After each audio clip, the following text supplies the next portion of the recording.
Hello Hi. and welcome. Hello Tangchi. I demand to see the bloodiest games from the tournament. Well, the last two are still in the line, so Mhm. line of sight. Yeah. Um, nothing happened this week other than work for me, so it's been Mm. quite boring week. Mhm. It went quite fast. Like I didn't even realize it was Friday until I Mm. woke up like 6 a.m. today. Hello Helios. Thanks for following. Mm. How was your week? Oh, nothing special until today. Yeah, today is a pretty tiring day because soon we're gonna have the May Day holiday here in Finland, and it's a big holiday here. Mm. So the kids all get candy, and they are very excited. So Yeah. it's pretty difficult to control. I just had a tiring afternoon. Right. Yeah. Yeah, yeah, yeah. Otherwise, nothing special. Yeah. I also forgot that it is Vappu already. It's the usually we have quite much warmer already because people are usually have some picnic and Mm. going out to drink and usually Vappu is quite quite weird drinking festival in the city center or something like that. So if you are in 1st of May in Finland, just go to city center at night and see what's going on. Yeah. It's quite a thing. Mm-hmm. But yeah, I'm not doing anything this weekend. I'm not No. a drinker or anything, so Yeah. yeah. I have some important football match to watch, so I stay at home. Yeah. Yeah. Okay. Okay, but I guess we are gonna continue and finish talking about my tournament. Yeah. Yeah. So yeah, this will be our topic for today. So I don't know if that's bloody enough. Somehow bloody, I guess. Mm. Yeah. Yeah, especially the last one is somehow bloody. Yeah, but yeah, I guess the important thing is not necessarily about. Oh, hello, Oscar. Hello, Oscar. Yeah, and yeah, the important thing is not necessarily about how bloody or not. It is actually about here. Yeah, as I mentioned last time, I should tell you about what exactly has happened to me during the tournament, what I was thinking, and about my own adjustment and my thinking afterwards. And so this is actually a tournament experience. So probably yeah, you may take as reference. And I'm basically speaking as if I'm talking to my student. Mm. Yeah, and I only just have told Miko that. You didn't make it last week. Ah, Yeah. We saw 4 first games from that tournament, and yeah, now it's time to see the last 2 of the them. last two, yes. Yeah. Yeah, but yeah, I just told Miko earlier that yeah, actually, if we are talking about those two games, imagine we are still talking about last Friday. I can probably give something a lot more original of my thought. And now we are talking about it. Yeah, I told Miko that on Monday I suddenly realized, actually, in my game with Cornell, I saw that there's just one blender. Now I think about it, probably at least two, probably three. Yeah, probably three. So yeah, that is actually how easy that game I could have won it. Yeah. So yeah, it's basically only on Monday I think my mind gradually wake up and I realize something. But yeah, the past whole week actually I wasn't. So last Friday I didn't know. Last Friday I still thought okay, just one mistake, that one, and that ruined my game. That's not the case. So my mind is already a lot clearer. So I still hope, however, I bring my mind back to Paris, and I want to tell you exactly what I was thinking during the tournament and how I make the decisions there. Yeah. Mm. Yeah. Yeah. Ah, okay, thanks. Sure. Yeah, I only realized on Monday. I thought it's one blender, but I only realized about that on Monday. Mm. Okay, but now let's come to the game. Yeah, all right. So oh, we need to change the name. Yes. You are white this time. Yes. Okay. Yep. So black player is. Oh, Okay. I should move the border somewhere else. Black player is Ben Zero. Yep. What do you want to do? I don't know. Do we just write pen 0 or do we put something else? Is pen 0 okay?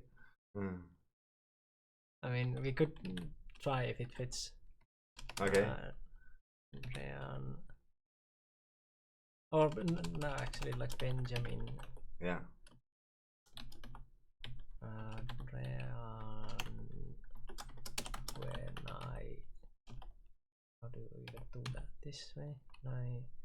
Huh. Yeah. How did you get those dots there? I don't even know how. Okay. There's a character for it, and shit.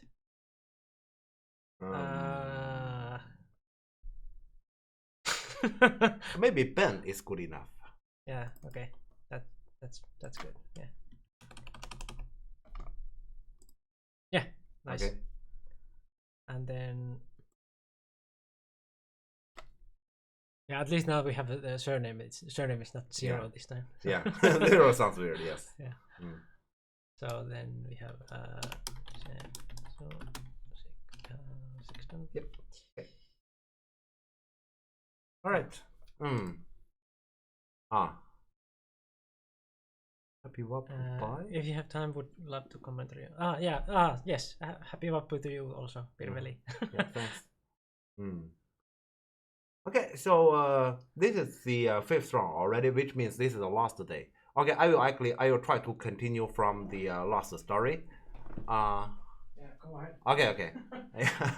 Okay, I will continue from the last story. So last time we have talked about my game with die, and after my game with die, I realized number 1, I'm tired. Number 2, I actually didn't want to play anymore.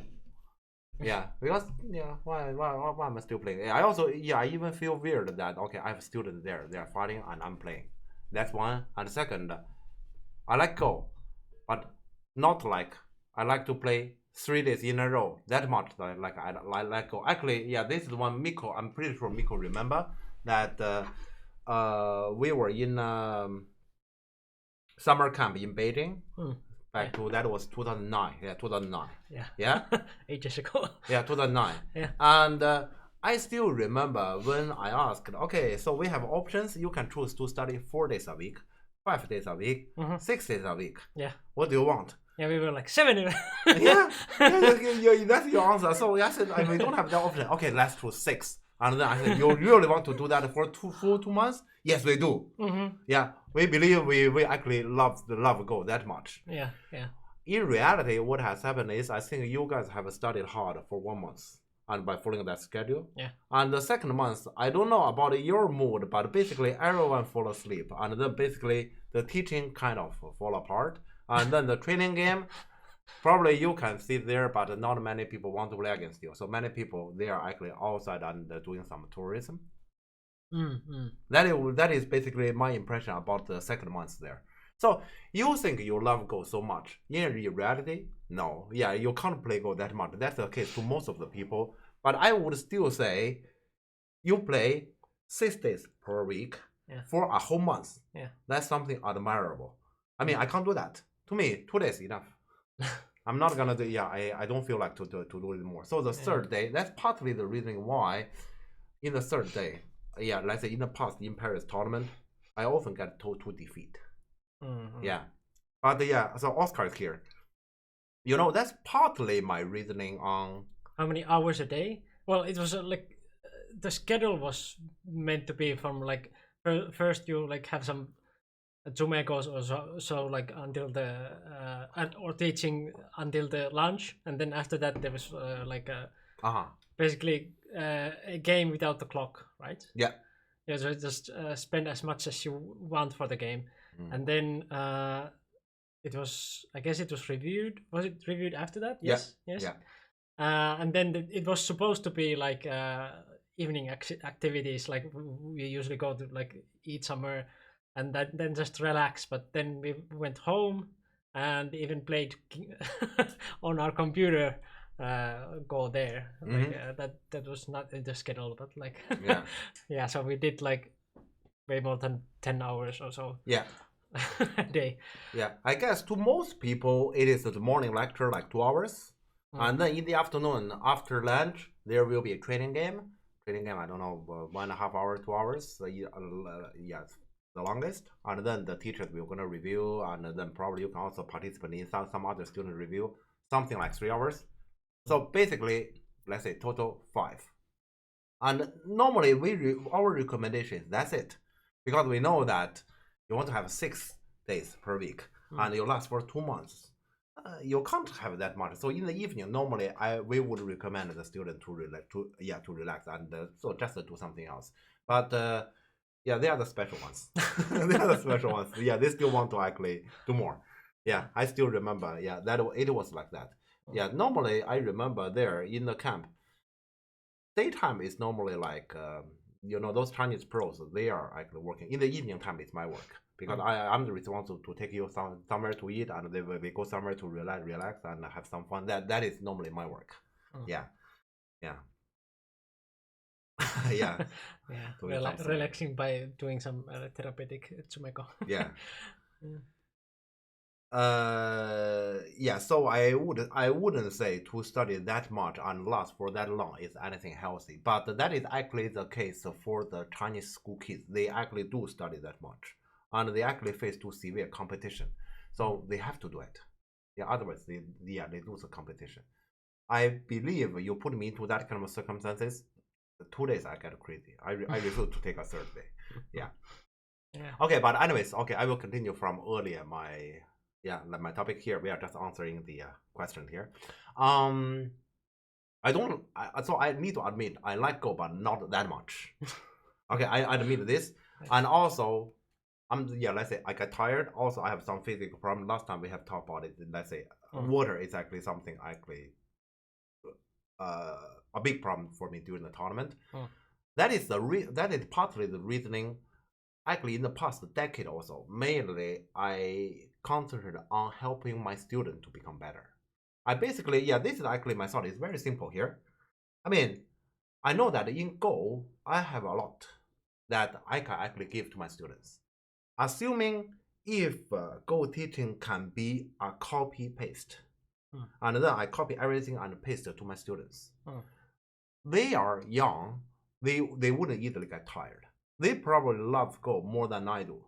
They are more hungry for those achievements, in which I don't. Like I win, I'm happy. I lose, like Oscar has mentioned, I lost that game. I'm the criminal there. After the game, I can easily smile to Cornell Sensei. Yeah, we talk like old friends because our last game we compete with each other. We wake up the memory was 16 years ago, Paris, the old Paris tournament, last round. Yeah, we talk like old friends like that. 16 years. 16 years ago, and also Paris, also last round. Yeah. Yeah. So yeah, we were talking about that, and we laugh and we say, okay, what do you think about our performance? And eventually we reach the conclusion. Probably we both play better than last time we played each other. Yeah, and then we shake hands and we are both happy, kind of like that. Yeah. So I don't feel like a criminal. But imagine if that game happens to Oscar. I believe after the game, Oscar probably do not want to talk to me. He will gonna go somewhere to hide because he does feel like he's a criminal. I didn't. Why is that? Because he's hungry for those kind of achievement, but I'm not. I don't feel much actually. Yeah, so I'm not hungry.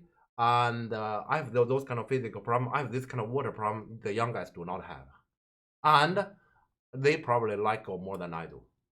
Yeah, all those factors actually tells me if this copy paste can be done, they can clearly achieve far more than I do. And that is actually the reasoning I gradually play less tournament and I actually concentrate to my students.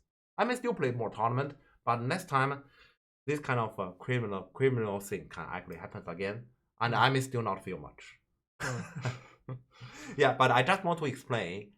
This is actually my motivation on helping my students, or my major motivation. Of course, there's another motivation I have mentioned several times.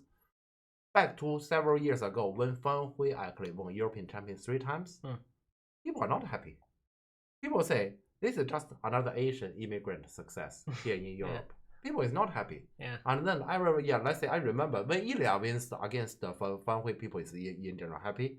And I think in 2018 when Power wins European champion, people is very happy.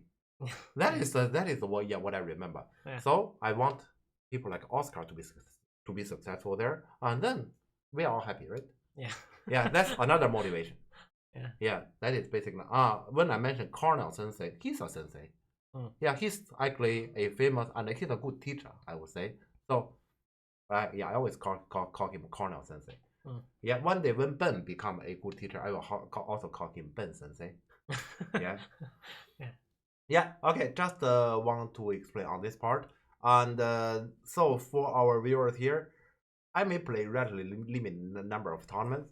I hope you don't blame me. I hope you see this is my clear motivation. And I want you to cheer for my student. Oscar will gonna play in the summer. And he will gonna play in European Championship. And before that, he will also play in a bonus tournament there in Czech Republic.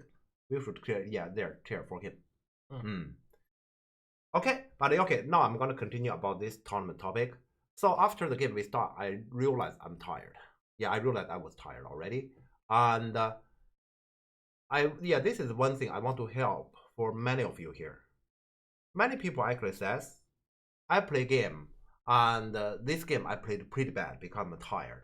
I feel like I shouldn't play game when I'm tired. I should play when I'm more energetic. I want to tell you that's not right. That's definitely not right. Let's say you need to play more games, and sometimes you do need to actually have the experience on I'm tired, and then how bad it is. Not only that, in comparison to my normal time, what is the quality in my game that I'm missing? And then, for example, when you are playing in tournament game, sometimes you're also tired. Then you realize, okay, well, I'm tired. I have that part of quality that is missing. What I should do as an adjustment. Okay, that is actually the meaning. And that is why you say, even if I'm tired, I should still play. And then after the game, no matter how bad it is, let's think, in comparison to my normal time, what do I have, what I do not have anymore? And then what I need to do in order to actually fix that. This is basically like in football match. We have some quality that is missing. All right. What kind of tactic the coach need to do for your team in order to actually maximize your good part and hide your bad part? That is actually the meaning. Just in this case, you are the coach yourself. Or if, for example, Oscar is playing a tournament and I'm talking to him, yeah, if I notice something, I will tell him about it. And then we're gonna discuss, okay, what kind of strategy we will need to make for you in order to actually maximize your chance to win. Yeah. Pretty much always tired in tournaments, always have trouble sleeping. Aha. Yeah, I did too. Yeah. I did too. After drinking 2 liters of water and you have to go to the toilet all the time. Yeah. That's something.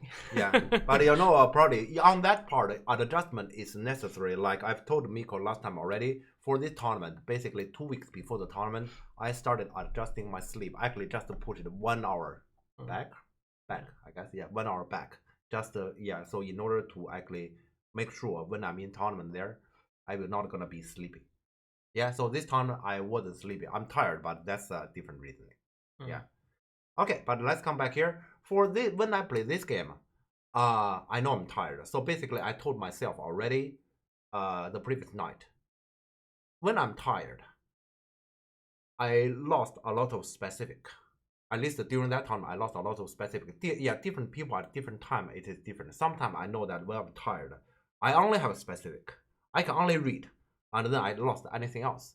This tournament, I know that I lost a lot of specific, but as for judgment, I still have it in general. Yeah, therefore, basically, I told myself, play relatively simple. Try to limit the amount of specific you have to do in the game. It's impossible you completely run away from that, but just try to minimize that part. Yeah, this is basically what I've told myself. And then, you know what? So on Monday morning, when I noticed I play against Ben, I kind of actually feel released because I very much worry about what if I play against Valerie or I play against Alien, those young guys. Those young guys will not gonna let me run away from those kind of specific. About Ben and Cornell, okay, they are relatively older generation there, and so they may actually when I'm saying I play relatively simple, they are happy, so we may actually cooperate to make it happen. Yeah, so I'm actually relatively happy. Yeah, that morning when I noticed, okay, I play against Ben. Yeah. Did you employ the no reading strategy against Dai? No, that game I'm still doing my best. Yeah, so here you can see when I'm saying I don't really, I'm trying to run away from not much reading there. That is when I realize I'm tired and then I don't have much specific. Yeah, that game I'm still trying to, let's say, just to play normal. And then on my Monday, those two games, I'm no longer trying to play normal. I know that some moves are clearly bad, but be it. Basically, yeah, that is the case. Yeah, what's the no reading No reading strategy is, I mean, it sounds bad. It's yeah, it sounds bad. It's too much simplified there. It's just to minimize the part you have to actually do the reading, and then try to control the game. Make sure the game is in general simple, and in general nothing big can happen, and that requires you to play stronger shape.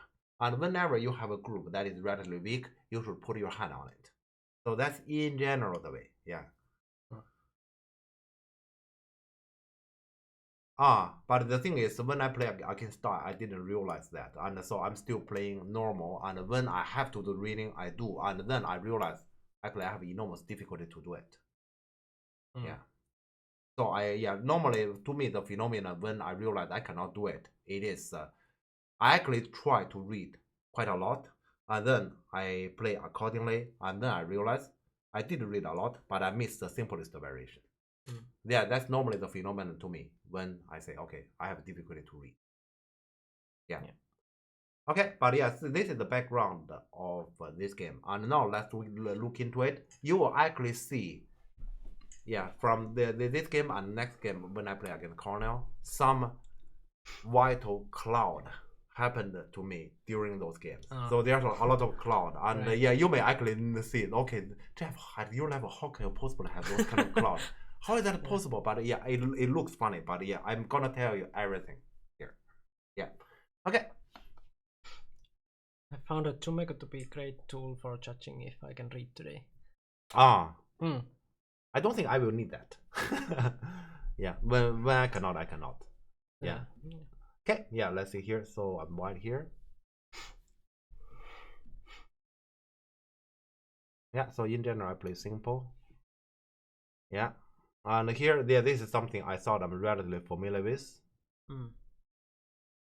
Yeah, and the other day when I played the second line Kotsumi here, right, and then the opponent played this one, I don't know what to do, so I follow another AI suggestion that is 3 space extension. Then there's no need to talk about that. I tried the like past week I played online and you played that Kotsumi? Yeah, I played this one and my opponent played here, and then I remembered like we were talking about like how to play, like that this is probably bad and should probably go here. I went here, and then it was like after this I didn't even know like what to do. I probably should like just sacrifice this stone and get something like that, but like yeah, that went horribly wrong. Then I went through with AI after that. So like apparently this is okay, and then just this way. Just this way. And how about Hinobi? Yeah, in the center, yeah. Then probably just like was it? You might exchange something here first, and then like cut here. Yeah, this is something I've considered in my first game, but then I don't know what to do here if you play this Nobi. Yeah. I don't remember like was there anything like to exchange there, but like at least the cut was then an option. Okay. It looked like something Jeff might play. Yes. Yeah, that's what I did. Yeah, I did this move twice in this tournament. Yeah. Yeah, and I remember when I showed this move to Auntie, Auntie said, Auntie's reaction, yeah, Auntie just, he directly react as, just the old elf stuff. That's the old elf. So this is not anything new. This is actually something old to Auntie. Yeah. So yeah, elf actually has played that D3 before. I like it for it's simple. Yeah, I like anything that is simple. Yeah. Okay. You tried it in the tournament last weekend. Oh, nice. It worked well. Nice. Okay, nice. Nice. Okay. Yeah, so my opponent play here, and now I get back to the Kotsumi, and he turn, and now I can Tanuki. So the position of this stone is not as good as Kema, but it's not a big difference anyway. Yeah. Yeah, okay, actually, sorry, I didn't. Yeah, I didn't. I played the jump because just to prevent black to seal him in. So like this, everything is simple. Okay, and now we come to something normal. Yeah, this time I didn't play the tiger here because this time I want to get a Sene.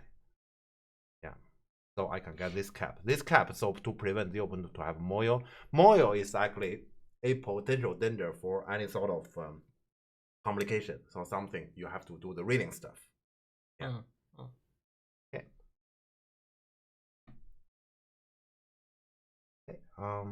E2 looks weird to me. Ah. Even after having played it a few times with great success.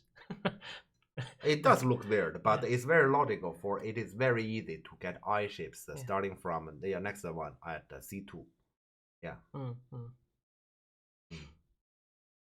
Yeah, I mean, E2 is of course nice. It's AI stuff. Right. Yeah. Okay, and then my opponent answer here, and then okay, I just play the one I feel comfortable about. And my opponent still insists on making the Moyo. Yeah, so I'm forced to inner. Okay, this comes to the first conflict in the game here. All right, and then yeah, here first he defended here. Okay, he tried it in a GD game and decided to try it next time. It's just so simple. Yeah. Okay, and then I played here because I don't want to jump and get peeped. Yeah, but still I get peeped. But you know, this move is actually something expected, and I have prepared for this. And here, this is actually something, you know, this time is good that I realized I have a lot of cloud during the game, but at the early stage of the game. In my next game with Cornell, I realized I have a lot of cloud in my mind at the end part of the game, which finished me. Yeah. So yeah, but I will show you actually about those cloud. So here, this move is expected. When I play here, of course, this is a weakness. Yeah, I expect this one, and I thought I have prepared for this kick. The preparation is this. In the game, the opponent answered here. Yeah. And I thought this is the preparation. I'm gonna honey. And the opponent will gonna honey. I'm gonna connect back. Yeah. And if he not be here, I put through, right? I cut that's not off. If he has done this, I can cut now. He connect. I push and cut. He need to go back and capture. Looks awesome. Yeah. All right. So everything look good, and that is why here I play the kick, and I play the kick, and he did play the nobby. I think everything is going as planned. And when I was about to honey, what if we cut?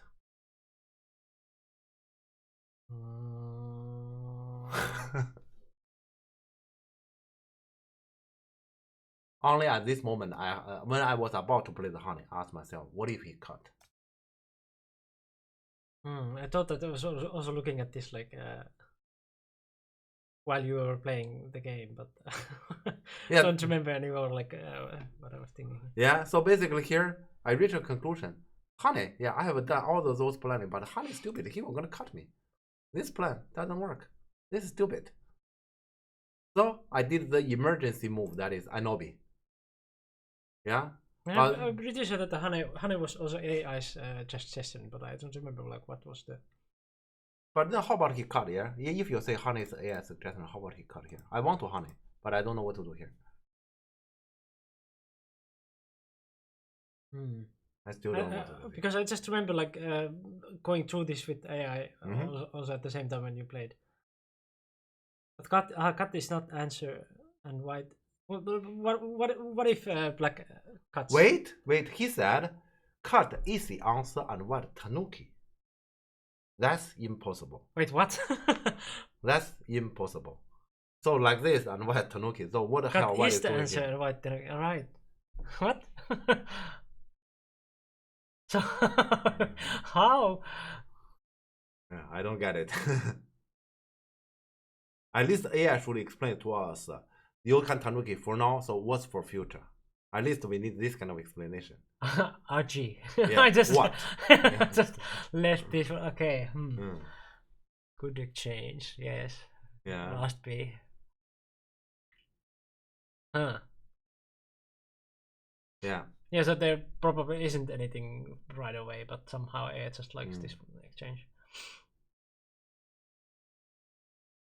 It is probably also that like when, I mean, if black adds a move now there somehow, white will also get forcing moves. So Yeah, I don't get it. But okay, I don't know what AI may say here or what is AI logic here. But this is the plan, and I showed you about my plan, and you can see this is a cloud.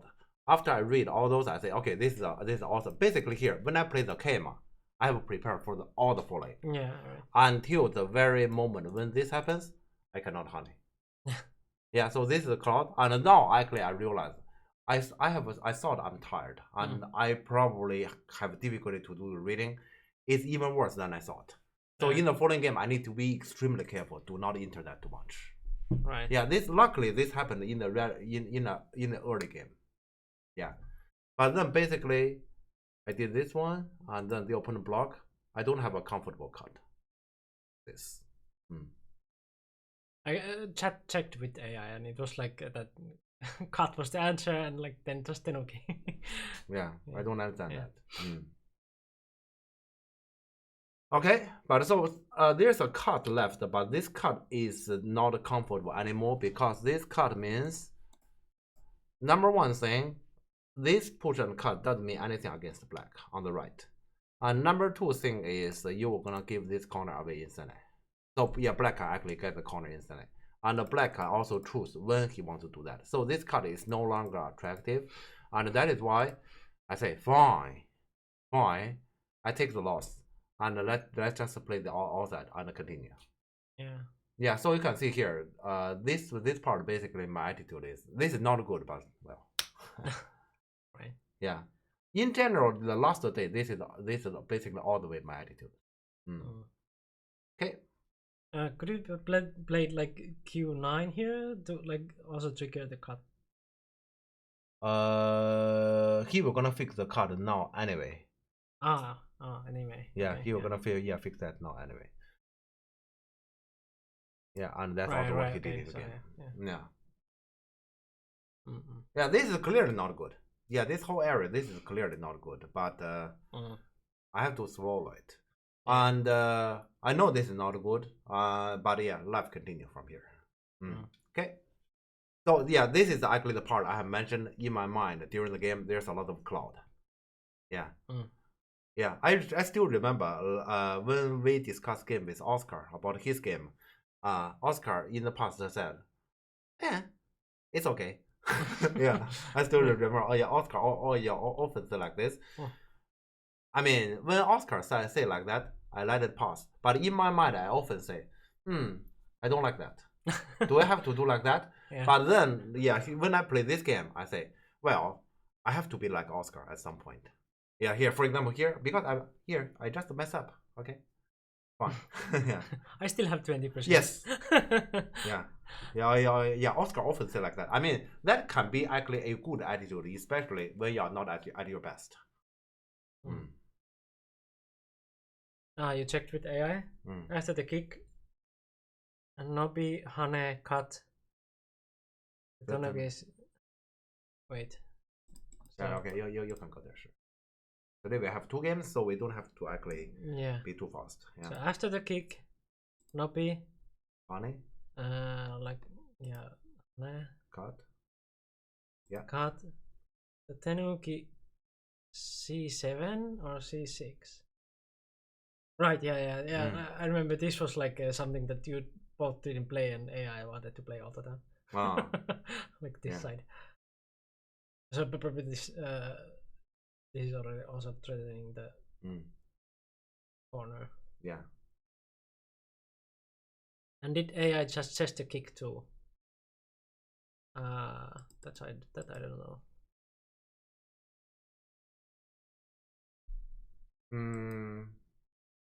Yeah, was this the first choice? That I don't remember. I don't think so. Yeah, especially consider what happened in the falling. This kick cannot possibly be a good choice. Tenuki instead of kick. Yeah. That makes sense. Yeah, Tanuki, of course, the Tanuki that makes complete sense. Yeah. Kick is just about to tie it with C7 on my machine. Okay. Yeah. Well, but yeah, let's go on. Yeah. Okay. Sorry. Yeah, it's fine. Yeah. Yeah, so I get the push here and I get the connection. When I get the connection, because black this area is very weak, I actually expect black answer. And then I'm gonna play on the left side here. Yeah. So in the game, when black Tanuki and black took this one, I remember this area. I forced myself because I didn't want to do that, but I forced myself. I took like 10 minutes or something. I read about what happens around this area, and I read about the invasion I did in the game. I also read about the attachment, and I also read about this attachment. Yeah, okay, I guess yeah, people can see it. I read about this attachment, this invasion, and this attachment. I read a lot of variation here. Because to me here, it's unreasonable black Tanuki. From this scriber was also like doing some like extra work. Wrote here like white's eyes are fixed on the lower right corner. Yeah. Like, I was reading heavily on this area. Yeah. All right. This moment was really funny to me. I would play on the top side without thinking, but I could feel Jeff salivating to invade the lower side. Because I mean, so yeah, Oscar knows me. I play the game. Otherwise, I would play the attachment. I play the game because to me, black need to answer, and he didn't. So I have no choice but to figure something out. My politics here, I read as limited as possible, but here I have no choice. Yeah, and eventually I decide to invade here, and I noticed then he started reading heavily here on this one. That invasion is your sugar. So, black Tanuki is fine. I'm not sure either. This one very big. I still think this one is very big. Yeah, you ask me. I still think, yeah, because actually at this moment my outside this kind of structure is kind of thin. Yeah, I still think this is very big. Even now, I mean, now my mind is already much clearer than 2 weeks ago. I'm no longer that tired, but I still think yeah, this one is very big. Okay. The game was fine with both. Okay, got you. Okay. Yeah, and eventually he played this answer. This answer surprised me because this is the answer in my reading. This one clearly doesn't work. Yeah, that was my reading here. And then I played this attachment because yeah, if black resist, it will gonna come down to what was my reading again. I do this one, and then he block here. Atari here, put this one. Probably this was my reading. And I connect here, I ruin the corner, and this thing is not alive yet. Yeah. So yeah, I think this is something I read. Yeah. Yeah. So yeah, to me here, yeah, that is why I'm very surprised with this one. Actually, I expect the black attach. Yeah, in my reading, I expect black attach here. So this move surprised me.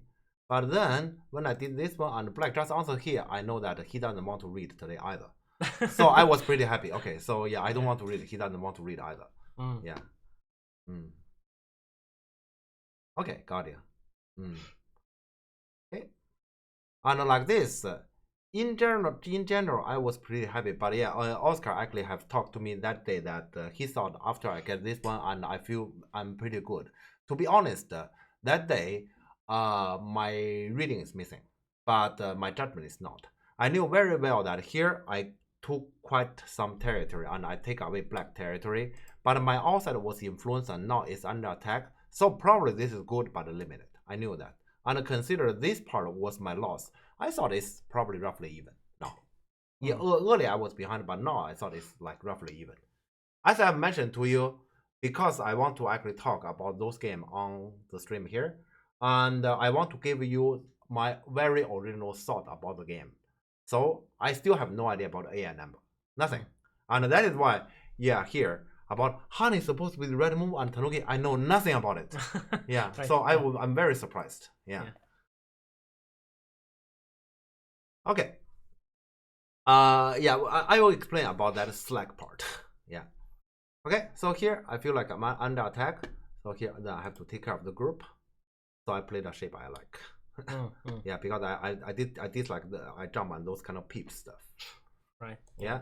So he push here, I take care of that stone, and then he just connect, and then I just run out here. So me everything is normal. Okay, and then black Tanuki and play a big one. Okay.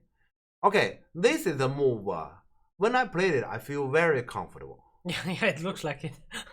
I mean, it's not like I'm comfortable about the situation. This is the move I played when I feel very comfortable. But this is actually one of the move. Kind of soon I regret about it. Yeah, I guess Antti was saying in the chat here something about this like being very, very slow. Yeah, I mean, if I may actually choose again, I will probably descend this one. Yeah, because the reason is very simple. As in the future, when black card, it comes down to this kind of shape. Yeah, it's difficult for white to skip this move. Yeah, because this kind of shape. And if black has this one, then white still need to concern about this group. So if we say this one settles the group, this one settles the group as well, then this one is kind of like reverse, isn't it? And this one is just a goatee. Yeah, so if I can choose again, I will probably, this is something I immediately feel like I should have done this after the game. Yeah, Anti's comment was after 015, I guess, but like those two are like together quite much slower than just play this one. This. Yeah. So like So that is why during the game let's say it's actually it's probably in something like 10-15 moves I regret about this move. Okay. And he didn't do this. He played the Kema in the corner. And of course I don't answer. I play this one. Yeah, and when he answered here, actually I was happy because I feel like this is a kind of like free. What do you think about K8? I guess for white. The white group is already out, so connecting those. If I'm winning, I would have played this one, but no, I'm not winning yet. I knew very well because actually after this whole area here, to me the board situation is kind of even, and so I'm trying to play normal, not like, not like I'm just playing safe. Yeah. This move you get everything connected and it's strong shape, but it doesn't really have any much extra value. Yeah. So even if I play, I would prefer to play on the other direction. Yeah, this is more empty, this area. Okay. Yeah, consider he answered this one. I was happy, so I answered him here. Yeah. And so he played this extension. And here, to me on the board, there's nothing very big because I consider this one and this one in the game. This one, they are about even. Yeah, and I saw the situation is probably about even at the moment, so I can play normal. So there's that many moves that is about even. So I decided, okay, this group is not very strong yet. And I have weak group, I take care of it. This also reduce the reading part. Remember, this is my policy. Yeah, okay, I probably also should mention this. I have this kind of policy. So the policy is, I'm going to play strong shape. I'm going to take care of my group. And also during this tournament, this is actually the long-lasting policy. I need to play fast. So basically, the last day, I basically concentrated on following those policies here, regardless what kind of circumstances I'm at. And that actually make it kind of like autopilot. So my mind is basically always tell me, I always play fast. I always get my group strong, regardless what kind of situation it is. So eventually that backfires. But when it comes to that stage of the tournament, and my mind is tired, so it's enter that kind of autopilot. Oscar says, was impressed at how much you prioritized shape, even though some of the moves were slow. Did I? I'm not sure. I don't feel like I just play. I feel like I'm playing normal. So far, to be honest, I still believe I play normal. This move, I believe I play normal. Because this move, I'm aiming to cut off from here. White play this one, then this one is cut off, and then it's all connected, and there's some territory here. Right. Okay?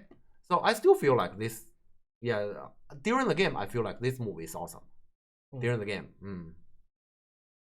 Here, Antti says that Jeff must be really happy after the lower side.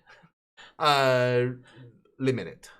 To be honest, it's limited because I feel like the situation is even, and I'm just doing the right thing actually.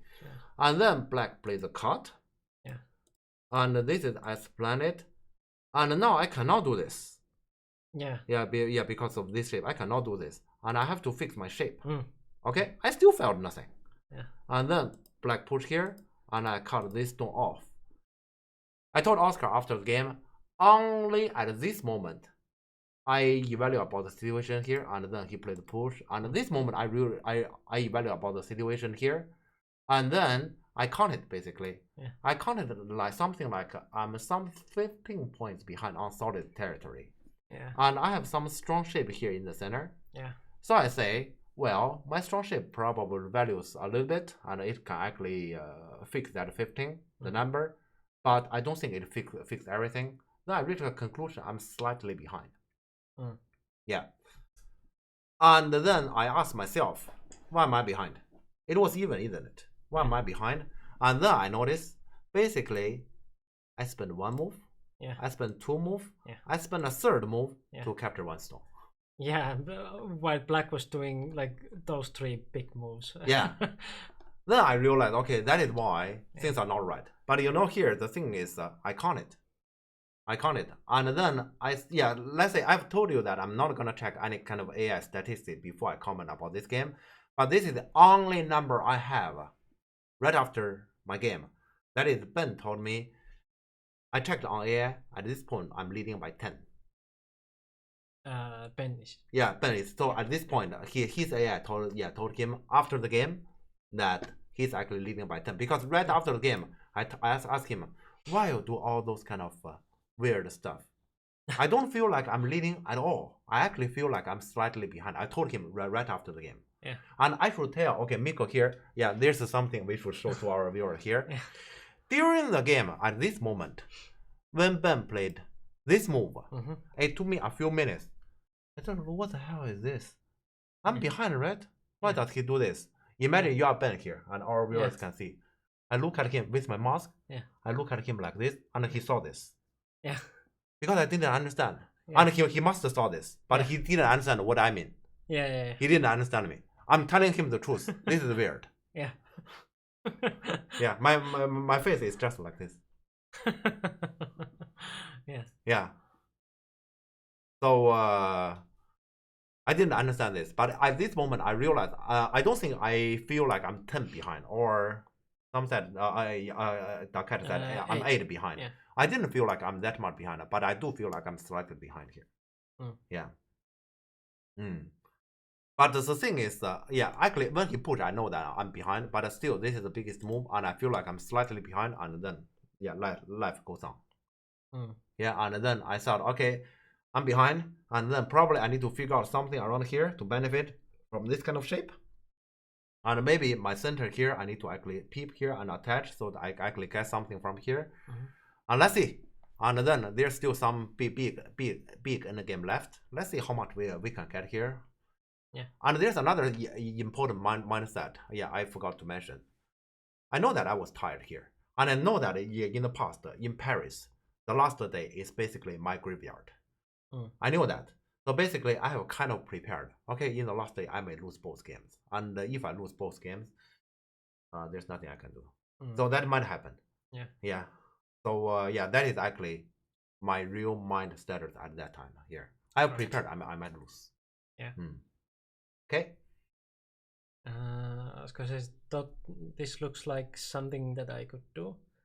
Give all the endgame moves to get a really strong center that may or may not to turn into territory. Yeah. It's possible, but I mean, this is not a pleasant situation, but we are here. So what can we do? We face to it. Yeah. I'm surprised, Jeff, that self-described cash lover would play A, B, and C. But Oscar, I have described about my policy that day. I need to minimize my work in reading kind of situation. And this group is a potential reading stuff. And so I did this. But when I played A, I thought it's a 2-move thing. I didn't expect I play a third one. That's a problem. And only, let's say, when at this moment I realized I'm behind, and why is that? So basically, I spent 3 moves here to capture this one. Only at that moment I realized. Right. Yeah. Okay. Yeah. Exactly. Yeah. Okay. Reading blunder. Yeah, so basically the game so far, this is the part I can tell the story. But then starting from here is Ben's story. It's very mysterious. After the game, yeah, let's say they asked me, "You beat Ben, good job. This is a big game." I remember my student there. They tell me this. I said, "Congratulations." I'm not sure. I feel confused because why my opponent is doing this, I still don't get it. Yeah. Mm. And sometimes it feels bad to win those kind of games. Yeah. I was just confused, and I think but you know this is probably one thing I should tell. After the game, I told him directly. I told Ben directly. I said, Ben, why do you do all this weird stuff starting from here and also the rest of the game starting from here? Yeah. In my mind, because I'm a coach, I have studied a lot about Ben. In my mind, Ben is actually a player who is always calm, taking territory, value about let's say taking the value judgment correctly and move on and eventually happy to win small. So you're not? And at the time, I think he was in a bad mood. Right. And he didn't really answer that question there. And afterwards, my best guess is this area the result. When Auntie said, Jeff is probably very happy about this one. Here I told the truth, not necessarily. But the truth is very likely he's very sad about this result. Yeah, and he values about this result to my direction highly. I didn't actually, not that much.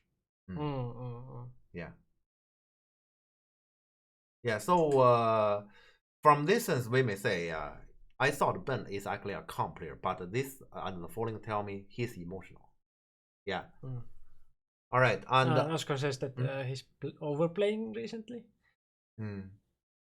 Yeah, he's changing quite a bit, but you know, this kind of judgment, normally, this kind of situation, Black seriously doesn't need to do that if you just follow the flow of the game. Yeah, I would say there has to be some emotional factor. I still remember the past weekend when we were watching on KGS the Prague tournament, those kind of live. There's actually, I think it's a French player who is probably Ben's friend. Ben's friend actually says Ben has told him this, and I quote, I had a good games with Cornell and against Yangsu. He's speaking as my name there. Okay. I had a good game against them, but I have done the crazy variations. So this is what he has concluded. Yeah. So he did crazy things. This actually still doesn't tell me about it because actually this game actually make me re-evaluate about Ben because some of my assumption about him was different. So from this sense, Oscar actually encouraged me to play this tournament actually helps because Ben actually is our potential competitor in the future. But Oscar sometimes has some difficulty against Ben, and here I get to know Ben a little bit more. I thought here, let's say during the game, I thought Black was gonna do something like this, extremely boring and also extremely annoying. So I put up and then he just jump. I thought he was gonna play something like this, and then I feel like how am I gonna win this game?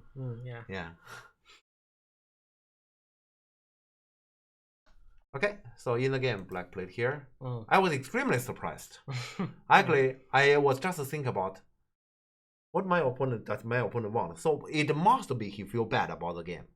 I don't understand why, but it must be he feel bad about the game. Then the question is, what is the best I can get out from here? That's what I think about. So then this is basically a judgment thing. After we come to this track, actually the following is not so difficult to reach. I just honey and he played the bad shape and he cut off here. Those two stones, why it is important? Because when I was behind, I'm thinking about I'm gonna invade here. But if my opponent put that much effort to capture the two stone here, he already spent one move. He need to spend two more moves to capture. And I don't need this. Then it's basically same mistake as yours on the right side. It's worse than that because I have a group to care about, and he has nothing. And he just created a group there. He just created a trouble here for himself. And then when I play the attachment, I don't think he can actually answer on the top. Actually, probably he still should. He should. He still should. And then, but it's contradicted to what he did here. Yeah, Yeah, sure. li- But not answering there is like huge. yeah, it's like it's kind of like a crime as well. Yeah, yeah. Yeah. Can Uh, black play Honey, I Hane bet. at B12? Can black play Honey at B12? I think I was reading about it. Give me a moment. Can black play Honey Probably. at B12? What was my reading again here? The black will get some kind of compensation here, but So basically, okay, let's come to something simple. Yeah, I forgot what. Yeah, this is game I should have talked about last Friday. I remember clearly. So this one, this one, this one, Atari. Now what? This is the biggest question. yeah, so if you just tiger and If you connect just tiger under and then block here yeah. and you just get this connection and I Uh, think white got slightly more in to Yeah. work with this red side. yeah. So I was in general happy like this. And if you push up to me it's worse, then I will just take this one. I don't know what black should do. Black want to get some concrete income. It needs to be like this. But those two stones, in comparison with this kind of massive shape, I still think I get more. Yeah. Yeah, this is one thing I think I get more. I think here, even if I just Atari, this one, and I get Sunday, black just get those second line stuff, and I get the move. I still think I get more. Yeah, because here, something like this is far more important. Yeah. Oh, Meow says B15. And hello, Meow. Oh, hi, Meow. Yeah, also Martin. What B15 uncut? Oh, B15?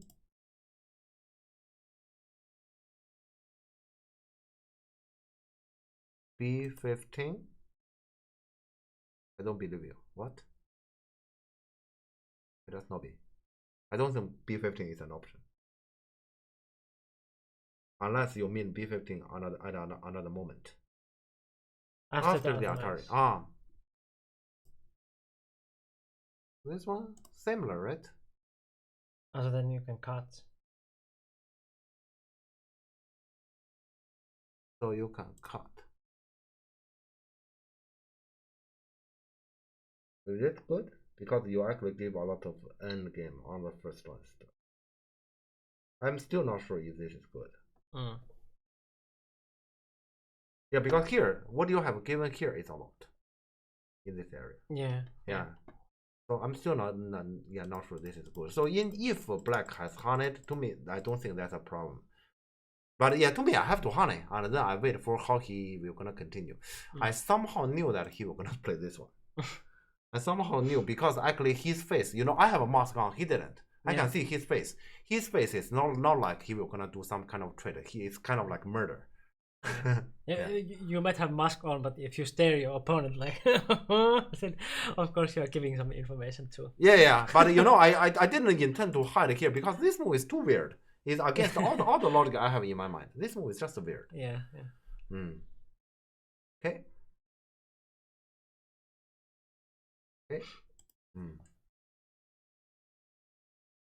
Okay, and he cut, and then I attack here. And I know that he will probably do this, but here, this one, he didn't really capture the two stone because white has the ladder. Yeah, so black didn't really capture that one. And white got this one, I think I am gradually back. Yeah, early, because I thought I'm slightly behind. And after this, I thought, okay, at least I shouldn't be behind. Yeah. Okay. And I'm 100% surprised about the cut. Cut told me my opponent feel terrible about the game. Yeah. So I just answer because to me my inside is alive, and so I'm gaining on this part. Yeah. So is this gambling on the left side or what is this cut? I don't understand, to be honest. I still don't understand. What does he expect to get here? And because like this, white is never in danger. White has his bottom line to live. Yeah. And then I get here, it's basically white is saying, I'm not just gonna live, I'm actually gonna separate those three stones. So actually, I have no idea what black expect to achieve. I can only feel he's unhappy. He's sitting right in front of me. I can feel he's unhappy. But why is that? I don't get it. Yeah. This clamp was nice. This one is planet to me, so I don't feel anything special. Okay, and he answered here. So I don't understand. I just follow my original plan because this Atari triggers this Atari because this double Atari capture this stone is a force I can run this stone.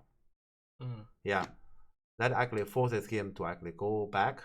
You know, I was actually still thinking about he will still gonna do this, and I'm still gonna go out from somewhere here. But then he's saying, although I'm called to leave, you are not alive yet. I thought he was gonna speak like this. Could you beep instead?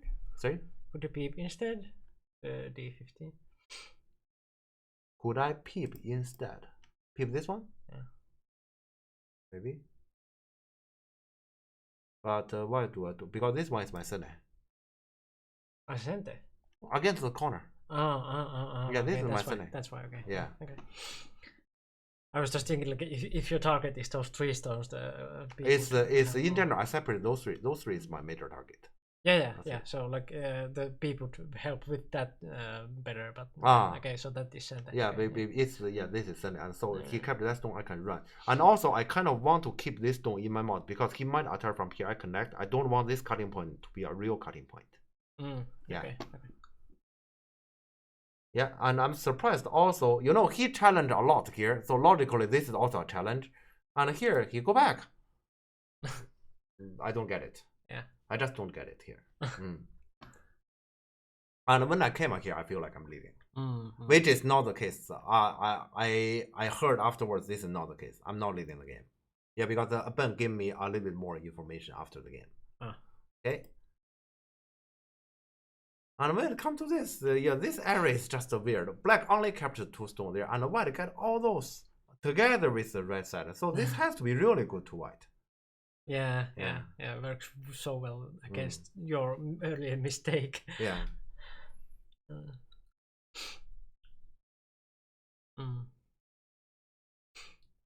Okay. And now he noticed, okay, he needs to reduce. But when he reduces, then he already knows things are going wrong. Because then basically he's saying, this is all yours. I just want to be smaller. But I didn't have any of those. Yeah. Okay, and yeah, so here to me, this is natural shape. And I separate him. Yep. Okay, and he runs. And I was thinking very hard about should I actually go back and just defend this. Yeah. But eventually my decision is, this is my city. And after this Sene, this capture becomes Sene, so this is absolutely strong. Alright? And then I'm gonna peep here and first try to murder. In case if I fail, I go back to defend. Yeah. So I'm basically playing semi-killing. Yeah. Yeah. So I expect him to connect. And I wasn't sure if I can kill. And here I think Ben is back to himself, kind of. Starting from this connection, also next move he's back to himself. He feel like this is risky. And he plays this one to challenge. I was very surprised by this one. I never expected he come over from here. Okay, and at this point I think he's low on time. Yeah. Right. Yeah. So I play this one, and then he insists on challenging, and I thought I just Atari connect, and then Soldier of Liberty. What if he get those 3 out together with the connection here, and then if I fail to kill everything here, I will be behind. Yeah. So I decide, okay, I go back. I'm not going to take risk. Because you save those, I guess this should be good enough, right? Yeah. I thought this should be good enough. This is at this point I did feel good. Yeah, keep it simple. Yeah, but the thing is, Ben told me actually at this point I'm leading by 2 only. Okay. Yeah. So he told me by this actually go back is actually a big mistake. I should have just insisted. Yeah, you could have, yes, but if you feel like it's risky and you count that this is also doable, then I didn't count here. I just thought, okay, this has to be good because how can I expect that when he attached here, I get everything here? That's impossible. So I thought this has to be good. Especially before everything here, I thought I'm behind by probably just a few points. Yeah, then I said this has to be good. And his moves actually, his move actually told me I'm right. His move told me I'm right, and I just stared at him. What the hell is this? I was considering to actually give it, but I read for a little bit because he doesn't have time. I did. Yeah. I really didn't see what's wrong with this one, and then basically I decided I'm gonna kill everything. Yeah. Because I don't see anything wrong. Okay. And the following, just for our viewers, Ben was basically playing every 10 seconds, so 10 seconds per move. Yeah. Yeah. So you can see there's a lot of buy time behavior. Yeah. But the thing is, I have time, so I know there shouldn't be anything. Yeah, also, yeah, you can see here I take liberty, which is probably unnecessary. This is already cautious. Yeah, being cautious. Yeah. Yeah. So basically, starting from the attachment, the whole game goes like a black suicidal, which is pretty surprising. And that's why I'm saying after the game, how do you feel? I feel confused because the game shouldn't have been like this, and I don't really feel this is a victory at all. Yeah. I think you didn't realize how bad the game was for you before his invasion. Yeah. No, yeah, I thought I'm slightly behind. Before he invasion, I thought I was slightly behind. So when it comes to this, I thought it has to be really good. Yeah, but yeah, it's actually just Ben said if he didn't really take the last action, White only is up by 2. Right. Then from distance, because everything he has played is inside my territory, probably even at this moment he resigned, I was probably winning by 5-6 only. Probably, yeah, because basically he just died 2 more stone here, I get those 2. And the rest is inside. Nothing special has happened. Yeah, true. Yeah, the rest is all inside. Or probably this Atari Connect, he dropped a bit because he gave this Atari. So there's a few points drop, and there's a few points drop, probably like 7-8. So at this moment, probably White lead by a Kami only. Yeah, if earlier the 2 was correct. Yeah, so this is actually very weird.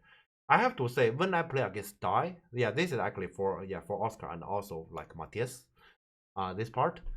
When I play against Dai, he does nothing weird. He just play in general decent moves, and some of them I expect, some of them I don't. This game with Ben, next game with Cornell, there are always a couple of moments they play. I have to look at them with this kind of face. Why? I don't get it. I don't get it. So this is probably the difference. If you asked me to go to the tournament, I did feel. What is the difference between, let's say, those very top players here in Europe, like Dai, and probably like those very strong EDF Pro, and like also the Korean, and those people who are actually on the edge for the next pro qualification. I guess that's the difference. A couple moves, they do things very weird. Differences, huh? Yeah. And as their opponent, I will show this kind of face. I definitely shouldn't. But that's. Yeah. I just don't get it. Yeah. Yeah. So this is a game here. This is kind of like not a win. And this game to me is not a win. Next game, after the game, I know that I'm the criminal here. Oscar said I'm the criminal there. The next game, I feel like a win. And after the game, actually, I was happy. Yeah, because I feel like I got the opponent. Yeah. The only thing missing is he didn't resign. Yeah, so I get almost everything. You can see here. This is actually my problem. I'm no longer a competitor. My mindset is I played well. I played bad. Yeah, so I played bad. I feel confused. Yeah, this game I should have lost. The other game I could have won, so I'm happy. Yeah, as a competitor, this attitude is wrong. But you can see here, this is actually the problem after being a coach for too long. This is also, for example, when I watch Oscar's games. When was that? Oscar's game with Ali. Yeah, early this year. That is a Grand Prix finale. And Oscar lost that game. After that game, I was extremely happy. I sit here in front of computer. I just sit like this because I just thought Oscar lost because of time pressure. This game in European Championship, in Grand Slam, the opponent doesn't hold any chance. Yeah. So we lost the game. I felt very happy because Oscar played awesome that game. Yeah, you can see this is coach criteria. You lost the game, but you played well. Then basically the future is bright. Yeah. But what is my future? Yeah, I'm not gonna play those tournaments. Yeah. So I know, but this is basically the my attitude for long as a coach. The results would also be better if opponents knew when to resign. Huh? Well, I mean. Oh, Martin. I I see. Well, okay. Now we are gradually gonna enter the next game. I just want to tell. I had a conversation with Cornell after my last game there. We are seriously, me and Cornell, we are friends. We are actually old friends. This is our second game in tournament so far. I lost both, unfortunately, but it's fine. And yeah, let's say the first sentence he said is, "You got me, Jeff." That's the first. Second, he said, "I was playing the Falling, just hope for the best." Yeah, and from my perspective, probably once again not necessarily a competitor. I mean, he did everything fine. And if, for example, he's for example, either Oscar or Matthias, those students, they are at that position. If they have resigned without trying, I would have blamed them. Because to me, it's not over, and you should try. There's always opportunities there. So to me, everything Corner has tried in that game is correct, and it's even decent as a competitor. And it's my fault not to manage. Yeah, but he didn't do anything wrong. Yeah, I would actually encourage. Yeah, Martin. Yeah, let's say I would say you should try to play like that too. Yeah, because we are in Europe. Of course, yeah, you'll say, imagine we are pro and Cornell tried all those. There's zero chance that any other pro will play like me. We're gonna do anything wrong like that. There's no chance, but we are not pro and we shouldn't pretend we are pro. And Oscar, or sometimes, is that Oscar or my other student? I don't remember. They say, Jeff, you always pretend to be pro. You're not. Yeah, yeah, that's a correct criticism. Yeah. Yeah. I think that when you are deliberating whether you should be annoyed about losing to a blunder, it depends on whether the issue will be replicated. Martin, you're still young. You should consider yourself as a competitor. Unless you want to take my job. I actually need an assistant. Do you want to be my assistant? I don't want to take such a young assistant. You're still young. Okay. I respect that. Play to enjoy matches. Yes, that's good attitude. Okay, but I guess for now we probably should take a short break. I'm gonna warm the food and eat it, and then we're gonna talk about the game with Cornell next. Yeah. So there will be 3-minute break when we show you the video, and then we come back and eat and talk a little and continue then. So yeah, see you soon. What? My life, nothing special. I just had some interesting time with bird in the past few nights. And then several birds come over and they basically speak to me and lead me the way. And what? Good description of us. Mikko is some random dude. Jeff is some strong random dude. Decent, capture, and haha, you're not alive as a whole. Together they are funny random dudes. This is not fun. I was the kid who wanted to have candy, and then you were like, no. We just had candy yesterday, like a train, like choo-choo. You build a tree in your yard. Why is that? Problem, officer? You have to build like 2 walls and a hut. I'm a strong man. I'm the best in the world. You take it or go home and sleep. Huh? Can you hear the music here? The music is basically one tone. Not alive, not alive.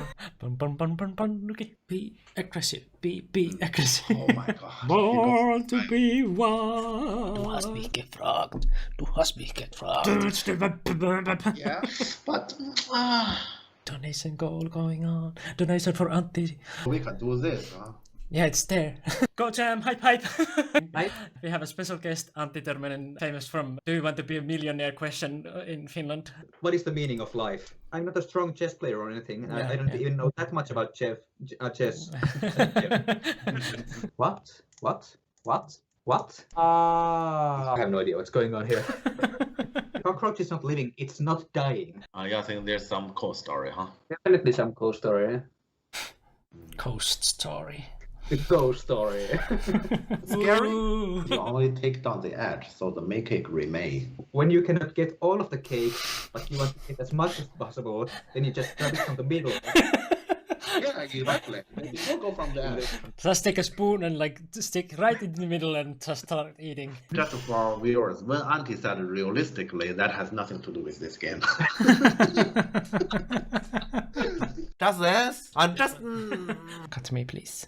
And he does. Just do it. But those cartridges were amazing. Do you have the 5? Or do you have to resign?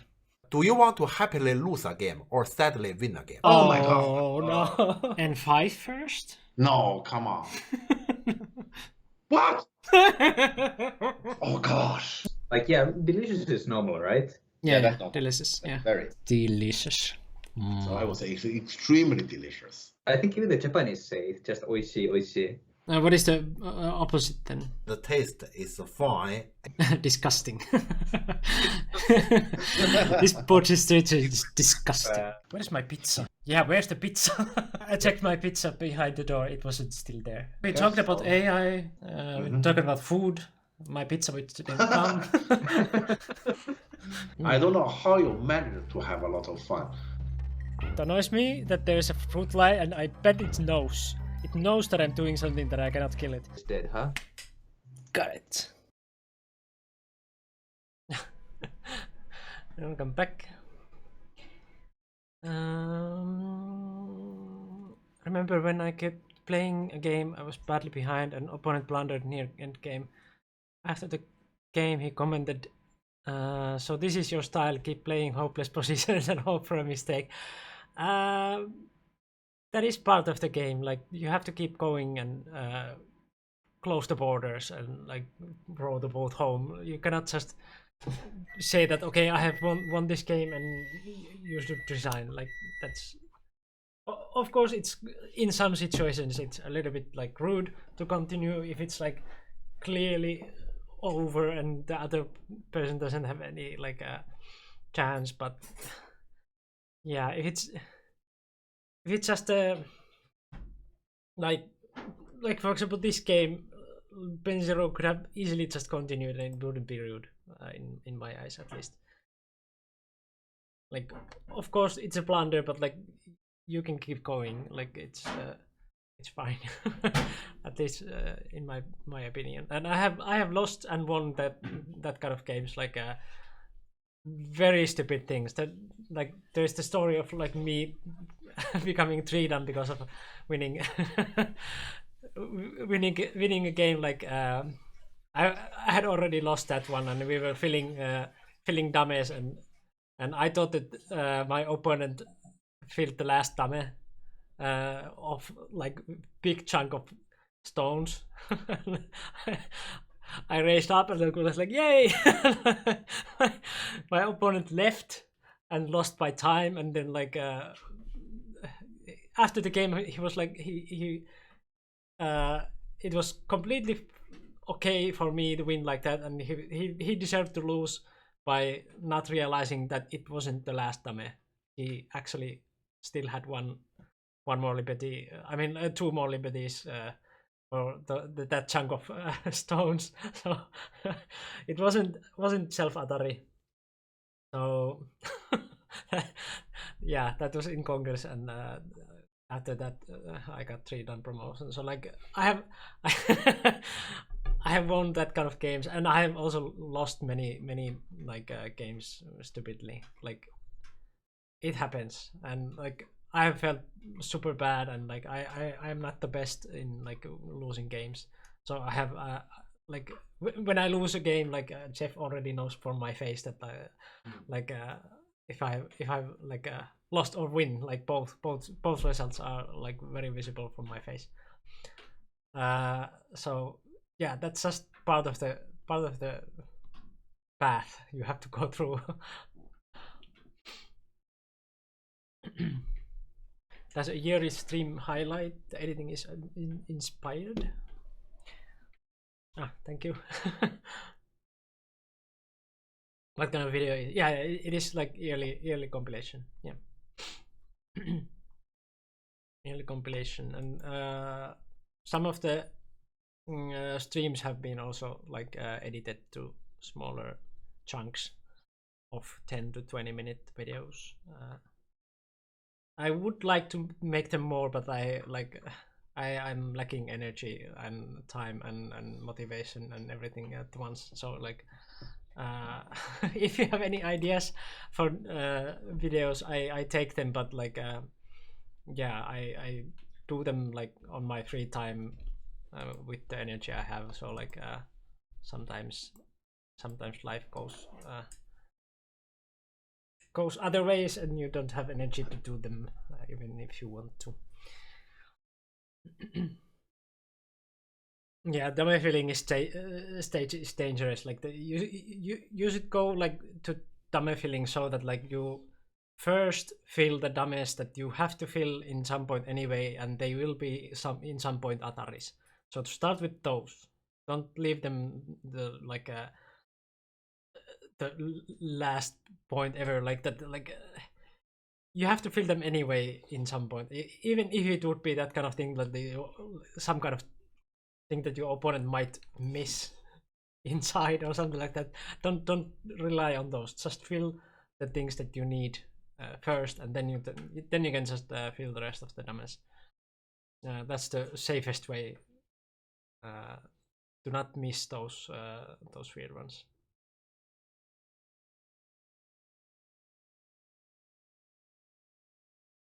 I remember Mikko being destroyed after a loss in EGC 19 Go stuff. Yeah. I saw it very visibly that I have lost the game. But it's part of the like fun kinda, like to suffer and then also have those wins that you also celebrate very hard. I mean, that you feel very good and very bad. Like you can also, that is also a way that you go like very in the middle, that you don't feel that good or that bad. But I tend to be very emotional, so my goods are very good and bads are very bad.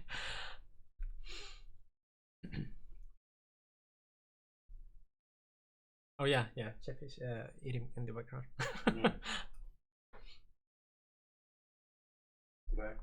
I mean, yeah, of course you can.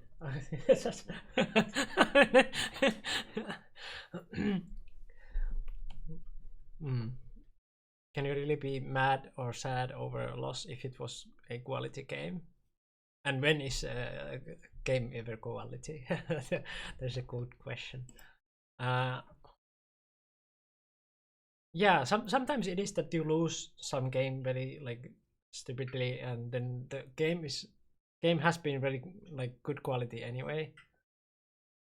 Like for example, losing by time when you are like, for example, winning, or not even that you have to be winning, but like if you just lose by time, that is quite stupid. Like, I mean, you could have played anything and still win, but you just stop to think over your like which one is slightly better when you're winning, for example, 10 points or whatever. Like it's small yourself where you like might lose 1 point, but yeah, then you lose by time. Then like, yeah, it is quite stupid. But after that, like if the game has been like very good quality, of course you can feel good still about the game. Like if you would just forget the result, you shouldn't stare at the result too much. Of course, if the game is like very important that you didn't become a pro or something like that, of course you feel a little bit more bad. But like, but yeah, you should still look at the like whole picture. Like there are multiple levels of the result in like in tournaments. Like how well you manage to, for example, do the time management. Like if the game was complete garbage, but you like you just managed the time this time very well, and you have had like problems with time management, then that is also one victory. There are many things that you can win kind of in a tournament.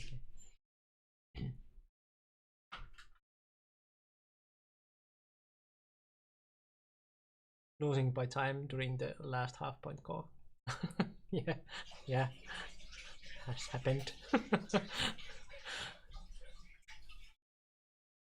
It's kind of weird, like it sucks when it happens like Assulos, that like you didn't have the sound in the clock, that you just lose because of that. But I mean, like if you have the sound on and it beeps like 10 seconds before, and you still manage to lose by time. Like, and even Congress clocks are like going down from like 10, 9, 8.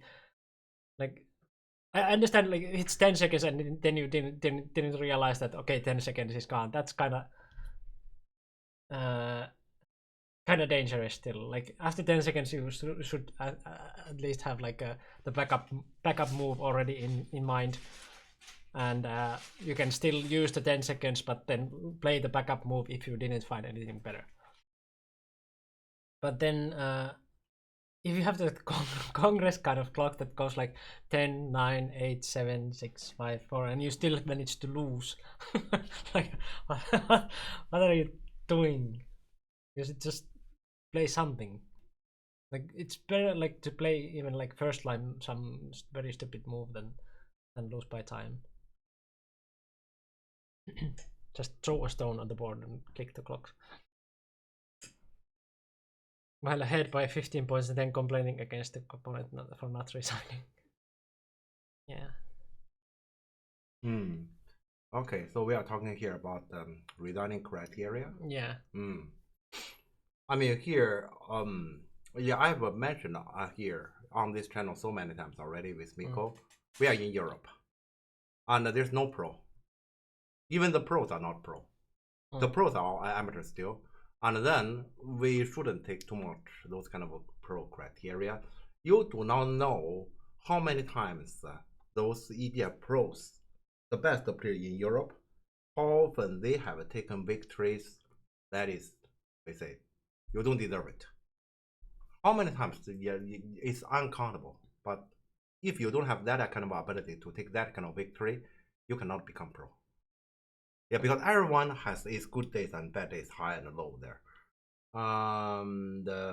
Yeah, so sometimes you will need wins like that. Even for example, we say I watch a lot of football. Earlier I talked to Mikko that about one of our streaming plan, and so there's one streaming impending because of I might actually go to Milan to watch a football match. Yeah, there.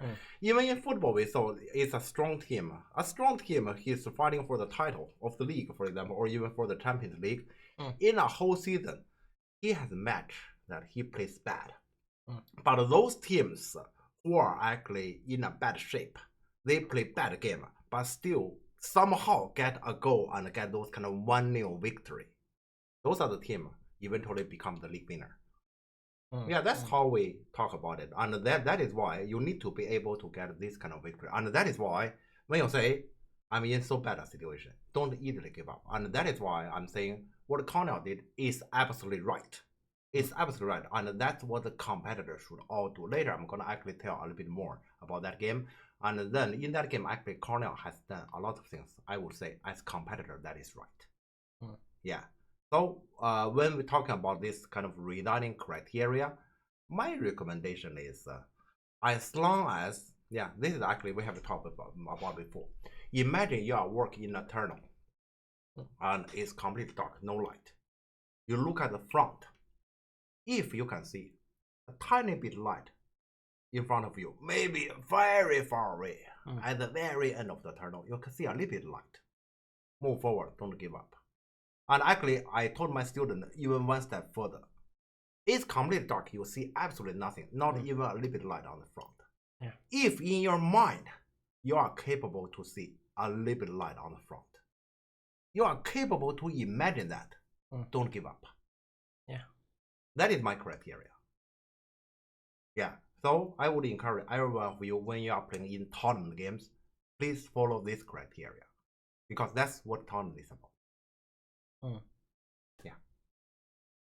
Of course, online is different. Like you don't have to waste your time.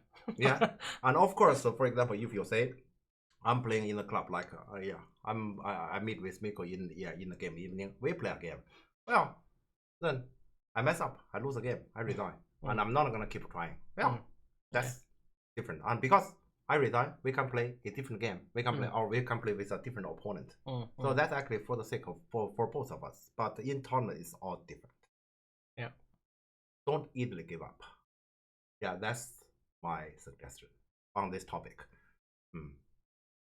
But of course, yeah, Martin has said here he want to actually just want to enjoy the game, and if Martin said The research part I no longer enjoy. I would like to read that. As I said, I respect that.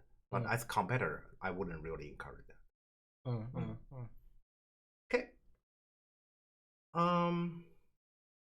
Okay, maybe we should actually move on to the next game. Yeah. Yeah. So this.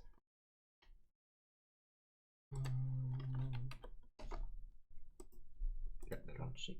Yep. It's the right size this time. And I said I can go this one. Yep. And you only need to turn black player this time.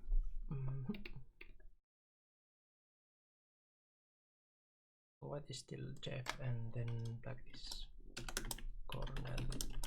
So Yep. it's done. Yep. Actually heard that before in stream, and when I watched Jeff's game against Dai, I thought, can Jeff imagine the light? But a week ago, I think Jeff said he continued for the viewers. Yes, that game is because that game I don't see any chance.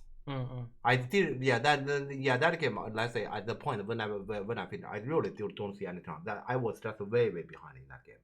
So that game I didn't see anything, and I continue the game because I know many people is actually watching me, so I have to continue. And I tried a little bit of things, right? I tried something, and I imagine if I wouldn't play against time, maybe that kind of mess can actually come out with something. But I don't expect anything. Yeah. If it's just a tournament, you can resign more freely than in a deciding match, a team match where others depend on you. Yeah, definitely. That is a good point. Also, if you're playing, for example, team match,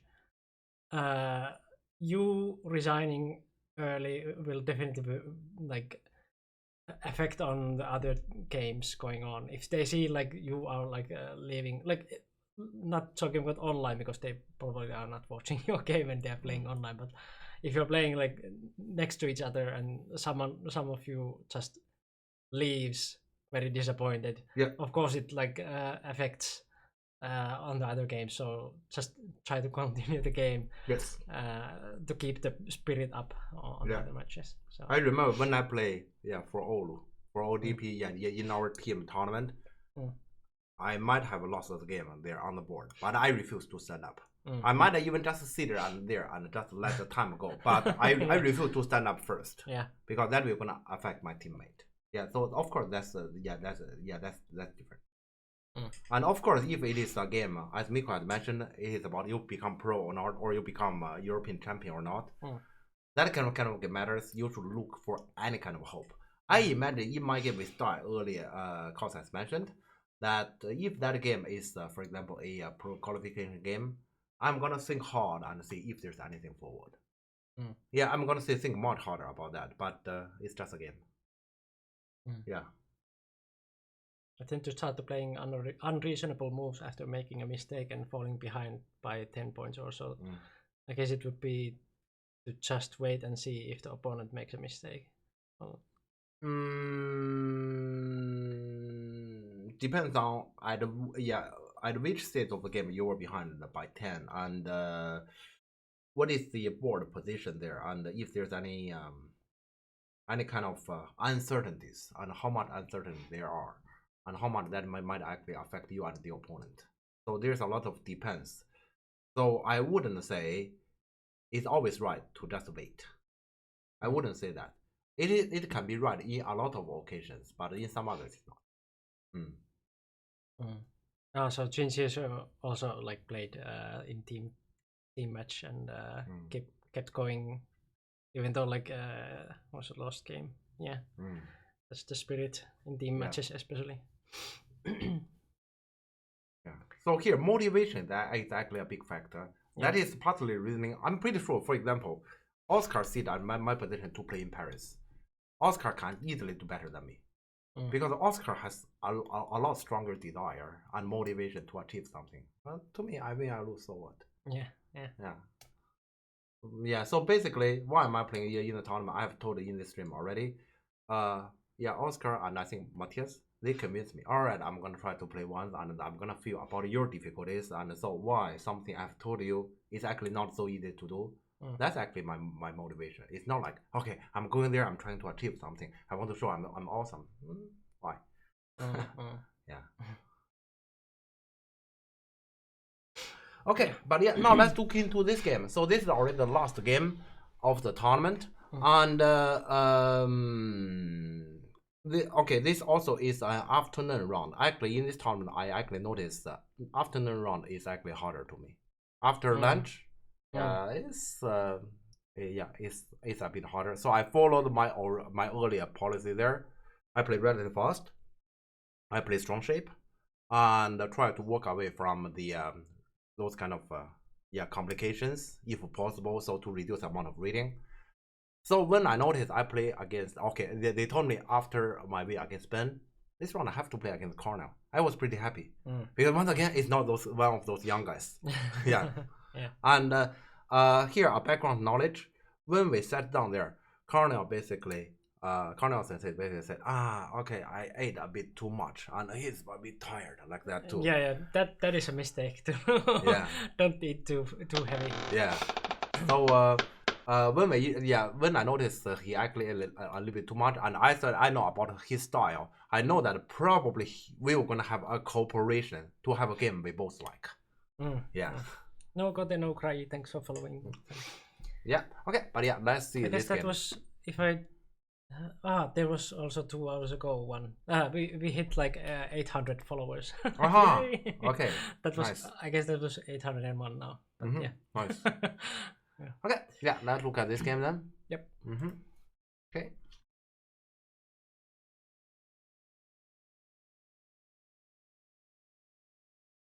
Yeah, so I play simple and he also plays simple. Yeah, let's say he has a lot of habit. You know, I'm a Go teacher. He's also a Go teacher. We have a lot of similar habit, like why you play the two space jump or the Ogema, those kind of fashion. We don't like fashion. We like the old stuff. Yeah.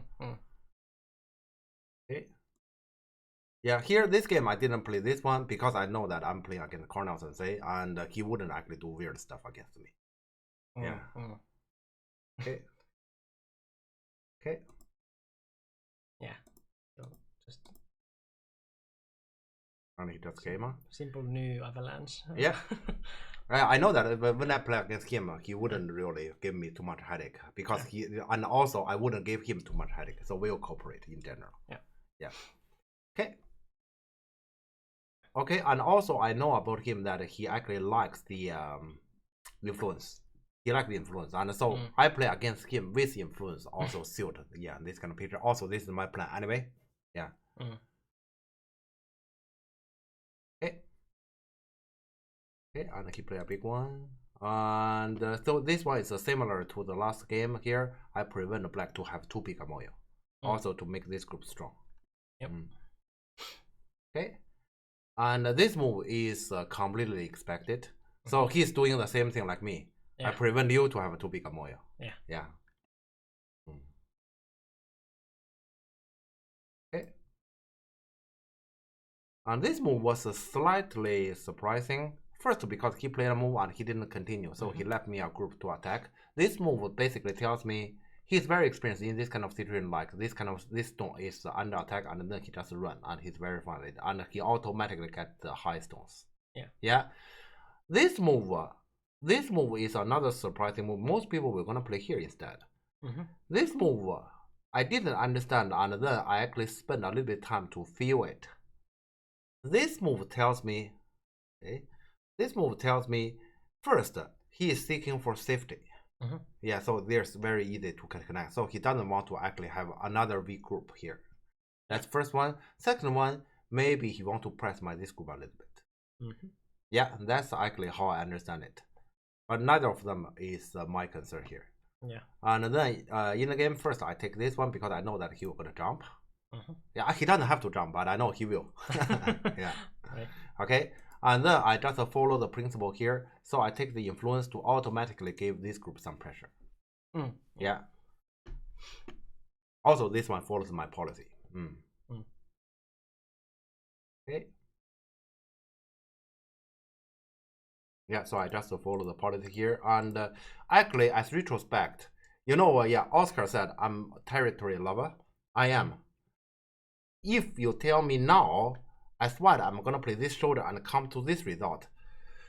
You know, I feel pretty painful now. But during the game, this was my policy, and I know this play is in general fine. So you can see there, yeah, when you are in tournament, it's very different there. Yeah, let's say in tournament, you have your own strategy, you have your own policy there. And when we are back here, it's different. Yeah, now I look at it here. I feel my heart is bleeding, you know. I give that amount of territory there, and I even have to give this. And I get this kind of strong shape. Actually, black wouldn't be too much in trouble. I connect this group, which wouldn't be in too much trouble either. I don't like it. Yeah. But during the game, this is my only choice. Because my policy tell me I have to do this. So I enter those kind of, I told you, autopilot mode. So I just follow the policy no matter what. Right. Yeah.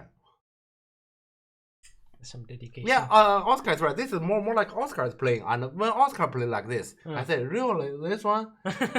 God, you are so rich, you give that much money. You know, Oscar play like this, I comment. But during that game, under that kind of circumstances, I have to do this. Because, yeah, let's say, because of my policy. Yeah. Yeah, because here it's already like nearly 2 weeks has passed. I look at it, I don't like white this choice. And you tell me I play this. Maybe let's say in 2 years we talk about this and you show me this game. Miko, I play this white. In 2 years this will be my reaction. How can I play this white? That's not possible. Yeah. Okay. Okay, especially black as and black as this one. How to attack this thing? I don't know how to attack this thing. Okay. Thanks. All right. Okay, so this one, black plays this one, and these are two space extension. So obviously here, black is actually aiming at this move, so to get a living shape.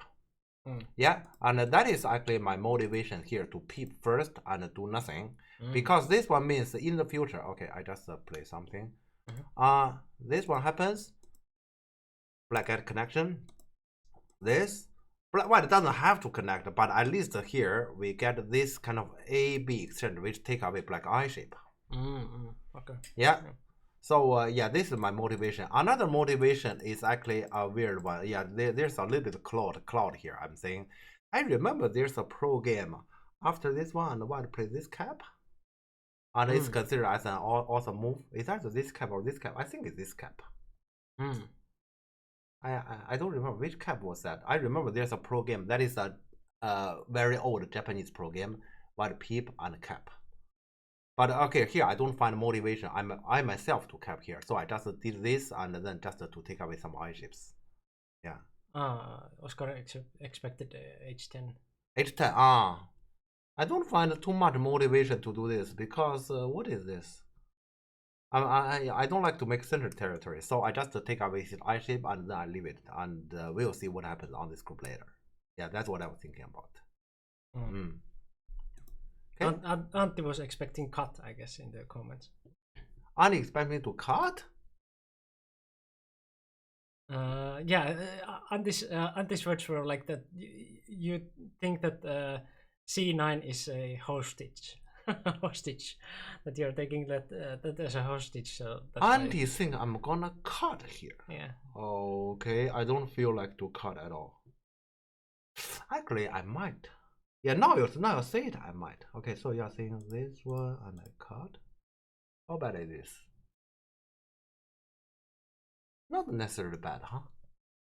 But so this one happens and you just cut this one. And he runs your Atari here and does this.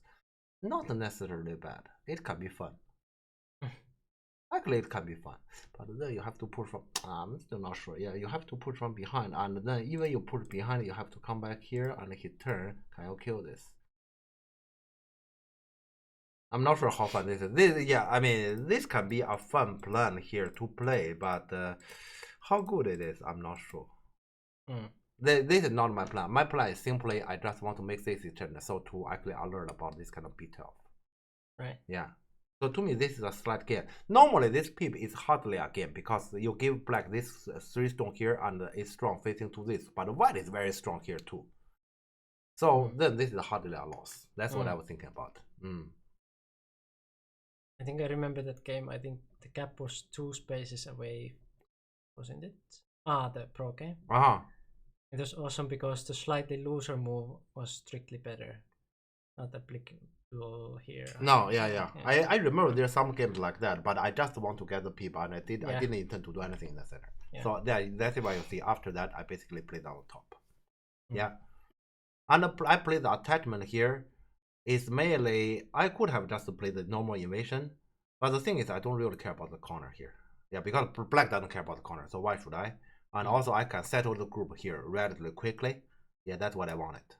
Because I don't want to enter any kind of reading related variation if possible. As I mentioned, yeah, so that's a policy. Yeah. Okay. And black basically answered as the way I want him to answer.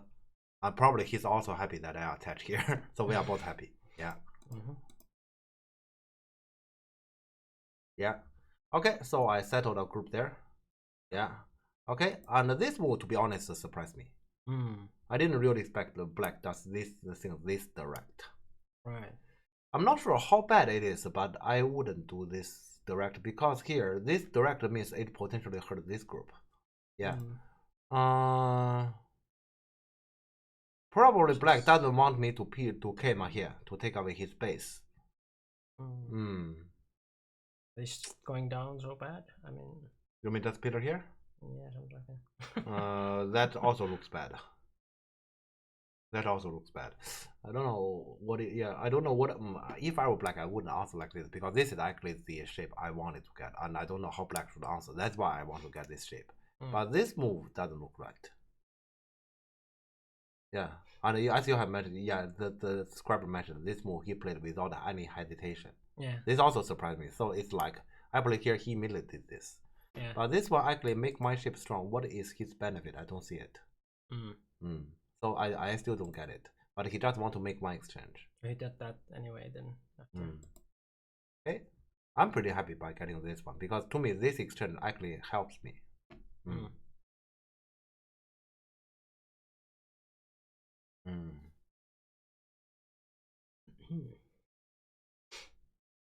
Okay, and yeah, he played this one. I saw the black we were gonna play the Nobi, but later he had to play that starting already from here. He was aiming at the wedge to capture this stone.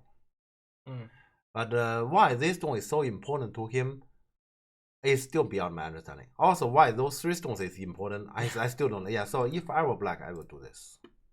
Because this one actually gives this group escape a lot more pressure. Right. Yeah. Yeah, that he explained to me about here. He's aiming at the wedge. Yeah, and eventually he did, of course. I'm pretty happy by getting this direction because this gives this group indirect some pressure. Yeah. And he went to the corner, so I just follow my policy. I connect my weak group while it becomes influence and threat this group. Right. Yeah, you can see here. This is how my mind works when I don't have the specific. All right. Okay. Here I shouldn't forget to talk about this. We have talked in our channel about this before. A country. Imagine it's let's say we are here running a country. All right. A country is running well requires one. There's a good government who is actually giving good policy. Yeah. That's not enough. Imagine we are the government here. We give good policy, and when we say okay, so here we have actually a good taxation policy, and then this is a tax, and then we need people to actually go and do like this. So yeah, you do like this, you follow this kind of instruction to actually get the tax. Then okay, we are financially good, and also people is happy. Imagine those people are corrupted because on the go board there's no laws there, and there's no police, so people just do what they think is right. Yeah. So imagine those people are corrupted. They say, for example, government said I should tax 5%. I will raise to 8, and 3% is in my own pocket. Yeah. Then people's life will be bad. Yeah. All right. Okay. Let's think a little bit. Let's think about the other way around. The government said we're gonna tax people more because we can actually self-benefit. Yeah. And then those officers who is doing the job, they say, how can you possibly do this? You're gonna hurt people's life. We have worked in this field for so long. We can't do this. And they complain to the government and force the government to actually change. This country will be fine. Yeah. Yeah. So that is why we say on the go board, we say there's a big issue or the big policies, and there's also the specific, those details you should care about. Mm. What is more important? Many people actually think it is a big issue. Mm. No, it's a specific. Yeah. It's the opposite. But once again, we are in Europe. Mm. We are in Europe. In Europe, in order to be a top player, in order to play well, normally you'll only need one of them to get a good result. You can't say I can't give you a good government, and so we don't have a good policy. Mm. And at the same time, my officers are corrupted. You can't be like that. But as long as you have one of two, it is good. For example, you say that officer said I'm corrupted and then I'm gonna charge 8%.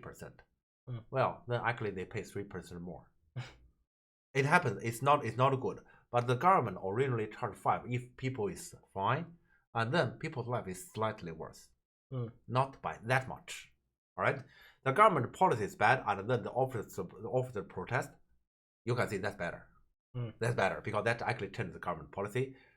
But you just need one of them. In this game, I don't have the specific. In other words, I don't have good officers. But Right. in my mind, I have the good government. And I know those policies is in general right. So I force myself, you just keep following the government policy because that's the only thing that is good. You Yeah. can't possibly trust your officers anymore. That's basically what I'm doing. And so in this game, I just keep doing it, play relatively fast, and then play strong shape, take care of your group, make sure you do not easily enter those kind of complicated situation. Yeah. Yeah.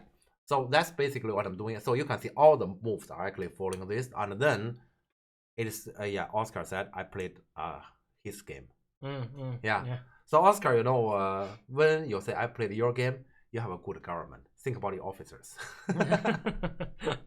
Yeah. Okay. Okay, and black answer here. Aha. Okay, we're gonna talk about it. All right. So here, yeah, basically white group is very comfortable now. Yeah, it's all connected. Okay, and he still come over here. You can see white has prepared. This is actually white. The problem of white play. White get a very strong shape here. Say your group is under attack. Yeah. White get a very strong shape here. Says you are under attack. Yeah. Eventually, when this happens, how to attack? So you ask me to look at this game now. Do I like white play? Hell no. Yeah. And also, yeah, let's say at this point, I planned to do this. And I knew that corner will answer. Yeah. But then you can see in the game I played here. I played here is fine because I played here. I expect him to answer, and then I play here. I thought I will get both. And then this is the problem. He plays this move, and this move to me is dummy. I said, what the heck is this? Yeah. And then I just Tanuki again. I get 2 moves in a row here in the corner. This is clearly actually a moment I feel like the game is good to me. But this moment also did one thing bad to me. I forgot this thing. So eventually black got this one, right? Yeah. Yeah, I have planned it. Hey, I play this one, you just answer me, and then next time I'm gonna get this one. So I got both. This is planned. And then because of this incident, he played a dummy. I said, why you let me get 2 in a row? And I forgot this thing. Nice confusion, Deserty. Yeah, okay, so you can see here. I remember in my game with Die, I have planned a variation. Yeah. And then I forget it. That game, I just purely forget it. This time, I forget it because of some reason. This is a weird reason. Why black play here? I still don't get it. But I forgot it. Once again, this is the second time I forgot something I planned it to do. Yeah. Yeah. Actually, probably before I get a connection, I still probably should do this one first, and then I can answer. And I asked Colonel, if I play here, what you can do? He said, I answer. Yeah. So this is basically what we plan. Yeah, to do, and then, here, this moment, I forgot it again. Yeah, when I forget, I keep forgetting this kind of stuff. Yeah, let's say that I know I'm tired. So I basically realized until later in the game, he got this one. Yeah.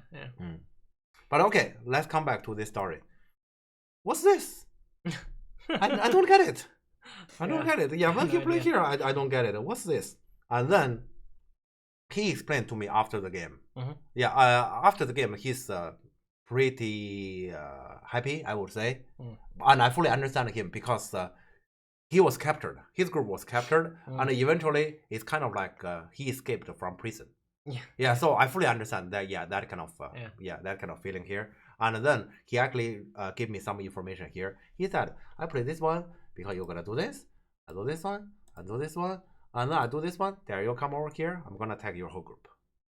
Or even if I just answer here, you play a move here. It doesn't value too much. I was planning to at this moment I'm gonna decide if I'm gonna do the offensive one or defensive one. Okay. Yeah. In other words, his translation is, I did reading go. I mean, black. He said, I did reading go. Yeah. Yeah. Okay. Yeah. He didn't even think about Tanuki as an option to white here, so he did some reading go. Yeah. I'm not sure if this is habit or he's tired, because obviously he's also tired. Yeah. Let's say in this game. Yeah. He had mentioned that he ate a bit too much. Yeah. Okay. Yeah. And of course I do this. Yeah.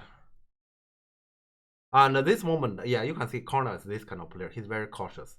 I play this move, he noticed he messed up and he realized his group is in danger. So he immediately do this move, Sene. And yeah, so this one is a preventive measure, so to make sure his group is not that weak. Yeah. And then he come over here. So he's trying to more or less justify this move. Okay, I Atari Sene. To be honest, I don't quite understand about this one because those two stones to me is not that big. Yeah. Actually, in my mind, I have a strong intuition here that this white black at F2 or white at G2 might actually be the biggest on the board because this G2 is reverse Sene. Yeah. I have very strong feeling about this, but I also have a difficulty on this area. I'm gonna Tanuki and do nothing. Yeah, so eventually I still later also in the game black at F2 I feel very bad about it. I regret about the moment black at this one because I suspect this one is the biggest. Yeah. Okay, so I play the answer. So basically to me, I get the corner. I also get Nobi. You only get this end game. So to me, this is a clear game. Yeah. So now I feel good about the game. Okay. And he did the Atari. This moment I feel a little bit bad because I didn't expect he just directly do this. I didn't even prepare for this scenario. And I noticed I can only Nobi this one. This is not what I wanted. Right. This shape. But I don't have any other move here. Yeah. Okay. And this invasion is another one that definitely has surprised me. It is still. Yeah, because this area there's no territory. Yeah. Yeah. So, it took me a bit time, and my understanding is this group is not alive, and he's also aiming at the cut. So he is being offensive, and probably something like my game with Ben has happened. After I Tanuki here, he feel bad about the game, and to me here he should. Yeah. So this is my understanding about it, and then I'm just thinking about how do I cautiously pass this. Yeah. So I just need to make sure neither of them blow up. Yeah. So I thought for quite a while, and I decided I just maintain the connection. Yeah. Okay. And then, well, after this one move definitely surprised me. I'm connecting myself, and he wedge. I didn't get it. Yeah. So I just Atari and I say, why you give me that? But you know, this move is proven to be another careless move.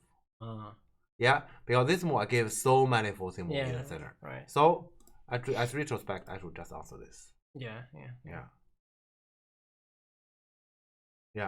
I should just do this. This one at the moment it looks fine. Also, I read about some variation here. To me, it's fine, but the black has so many forcing moves. Yeah, this later it matters a bit. Yeah. Okay. Yeah. So this moment I feel terrible. Yeah. And this moment I feel worse. Yeah, he got those two. Yeah, he got those two, which this one I suspect is the biggest on the board, and this one is supposed to be me getting this one first. Yeah. Yeah. So even though this area I feel good, and here probably also gain something, but this moment I actually do not feel leading. I feel now it's kind of even. Can you then like Tanuki D2 to play the B8 first? But that's risky because this move at this point is because he's this group. If I play this one and he doesn't die, he will gonna go to my corner. If he doesn't die, and I don't think he dies there. Actually, this one, sorry, probably jump. Sorry, but this move is too big. And as long as he doesn't die, he will gonna go this one. This is too big. Yeah, so I don't think here this is a possible timing. Maybe. Yeah.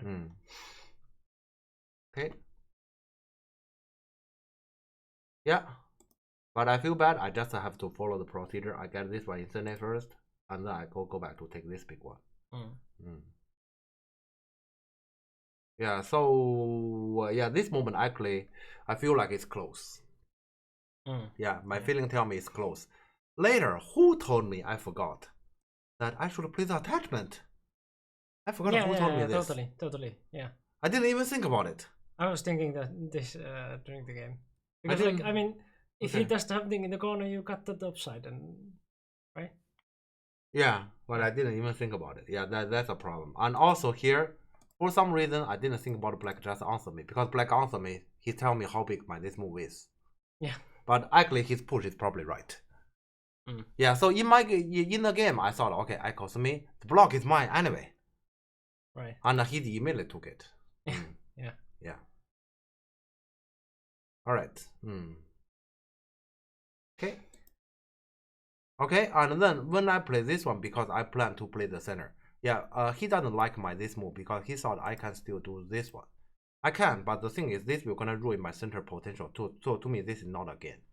Yeah, maybe I don't have to play what I did in the game, but I thought I'm gonna make the center territory. And for example, if I just directly make it, then he can honey and kick here, and then basically my center in comparison to the game is actually a 4-point drop. Yeah. Yeah. That is why I make those exchange. Right. Yeah, and then I cap here. To me, the game is highly depends on how much I can get in the center. Okay, and he cut here, and then yeah, this moment I feel bad. Yeah. Because I have to answer this one, and I can only answer in a passive way. Okay, and okay, now we come to the decisive part of the game. Black dare invade Tengen. My direct reaction is, how dare he?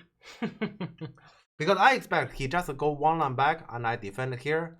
I feel like, okay, this game, yeah, if it goes like that, I'm actually in general optimistic, not by too much, but in general optimistic, but we need to play endgame.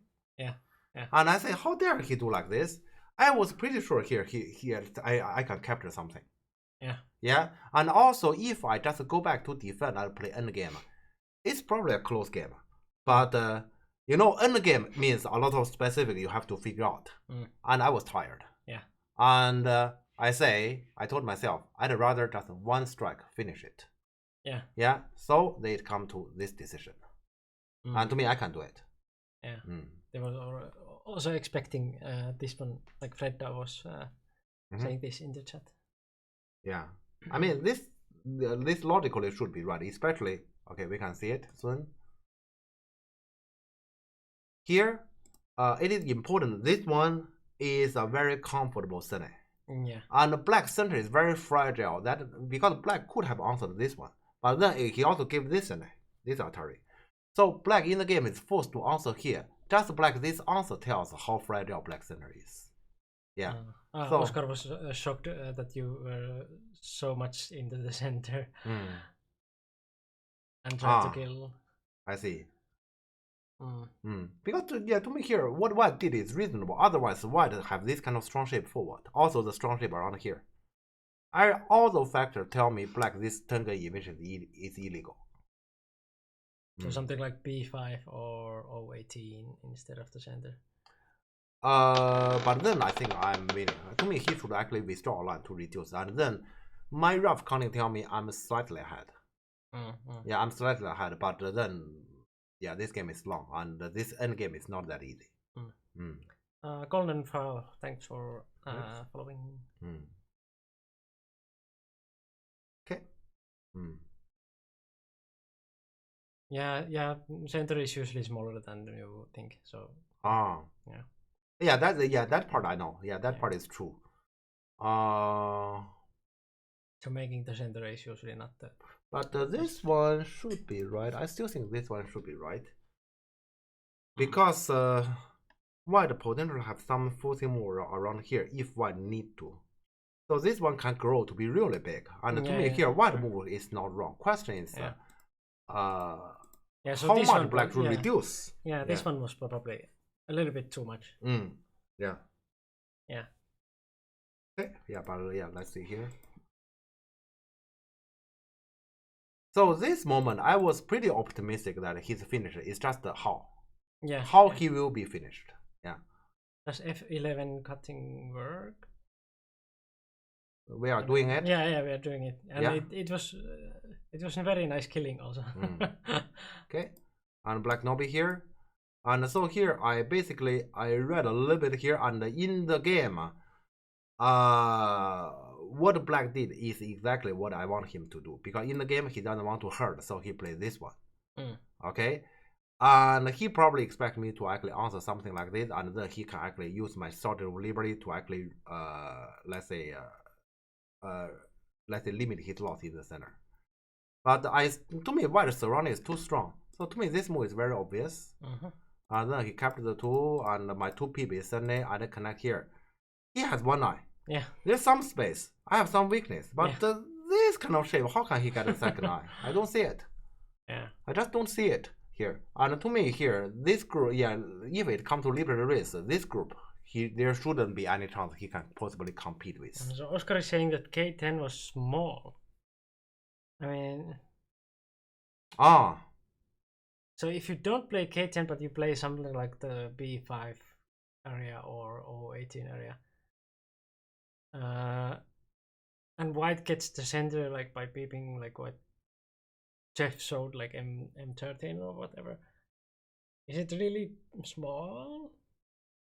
I mean, probably white doesn't get everything there in the center, but I feel like black has to react a little bit. Yeah, because on this board, if you say something like, yeah, I mean, this area, this B5 he can get it, but then you still need to play something. You wouldn't play capture the 3, right? Or you cut this one. To me, it needs to later go down to the center. I mean, I agree, in theory, this kind of center, it shouldn't be too big. But on this board, there's not many things that is too big. So let's say at that point, then to me, center become bigger. I still think so. How can a move be small and overplay? Yeah. It can. Yeah, it's basically like I have done.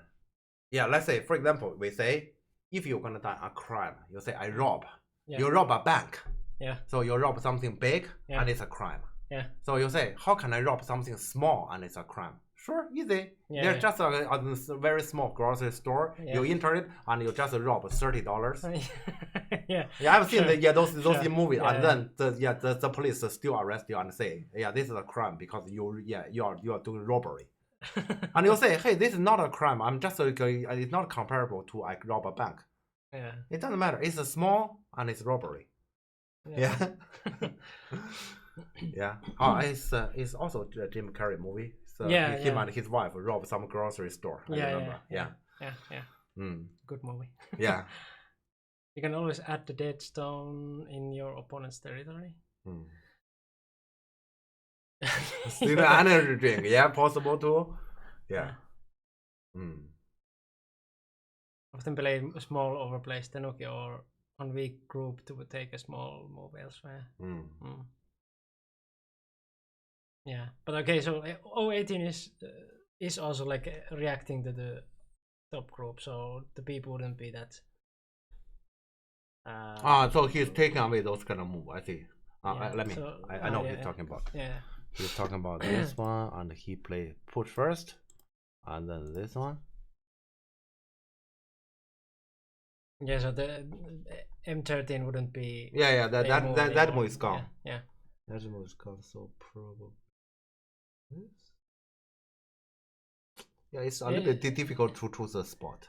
Yeah, it is true that like if black is concentrating on endgame and you are only making the center, you need a few moves there to like actually make it. Yeah, this. So how much you are increasing? That is a point, but like it feels like white could get quite much. Yeah, but after he cut the white move in the center, it's a little bit challenging to choose. It is, yeah. Yeah, that's true. Mm. Yeah, I don't know what exactly I should play if like this. Yeah. Mm. Mm. Okay, thanks. Okay, I will further think on this. Mm. Okay. Okay, but yeah, let's finish the story. So basically, we are coming to, I'm not sure, the start of the story or end of the story. Yeah. To me here, when I play here, I thought the game is done. Yeah. Yeah. The opponent might actually keep struggling, but to me, the game is done. Mm. And that's actually a very dangerous thought. Mm. Because I have mentioned though in this game I'm in autopilot mode, and this part I'm in a very dangerous autopilot mode that I'm playing fast as usual. Yeah. Even if I know that if I remember correctly, at this moment I have over 20 minutes on my clock, and he has like 30. I have over 20, and this is the important thing I want to tell.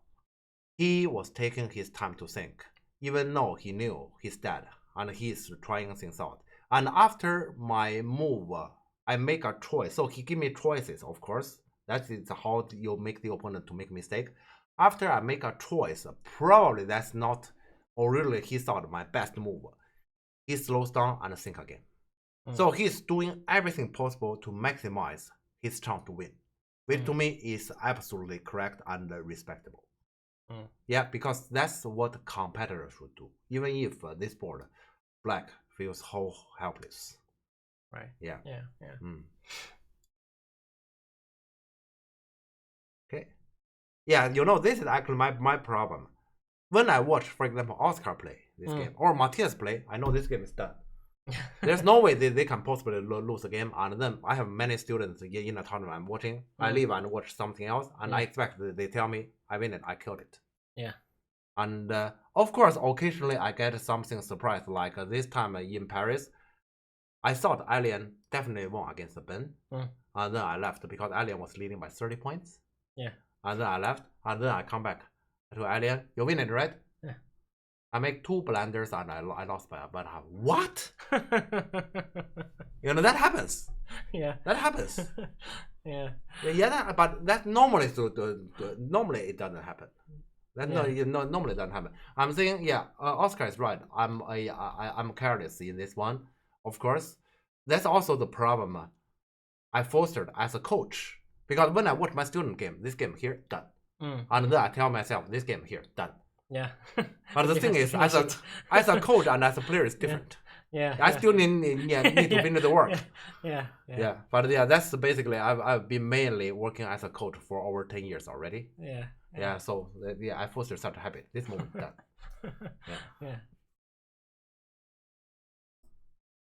Yeah, so they are all expected. This, in the game, that one is expected. There's nothing.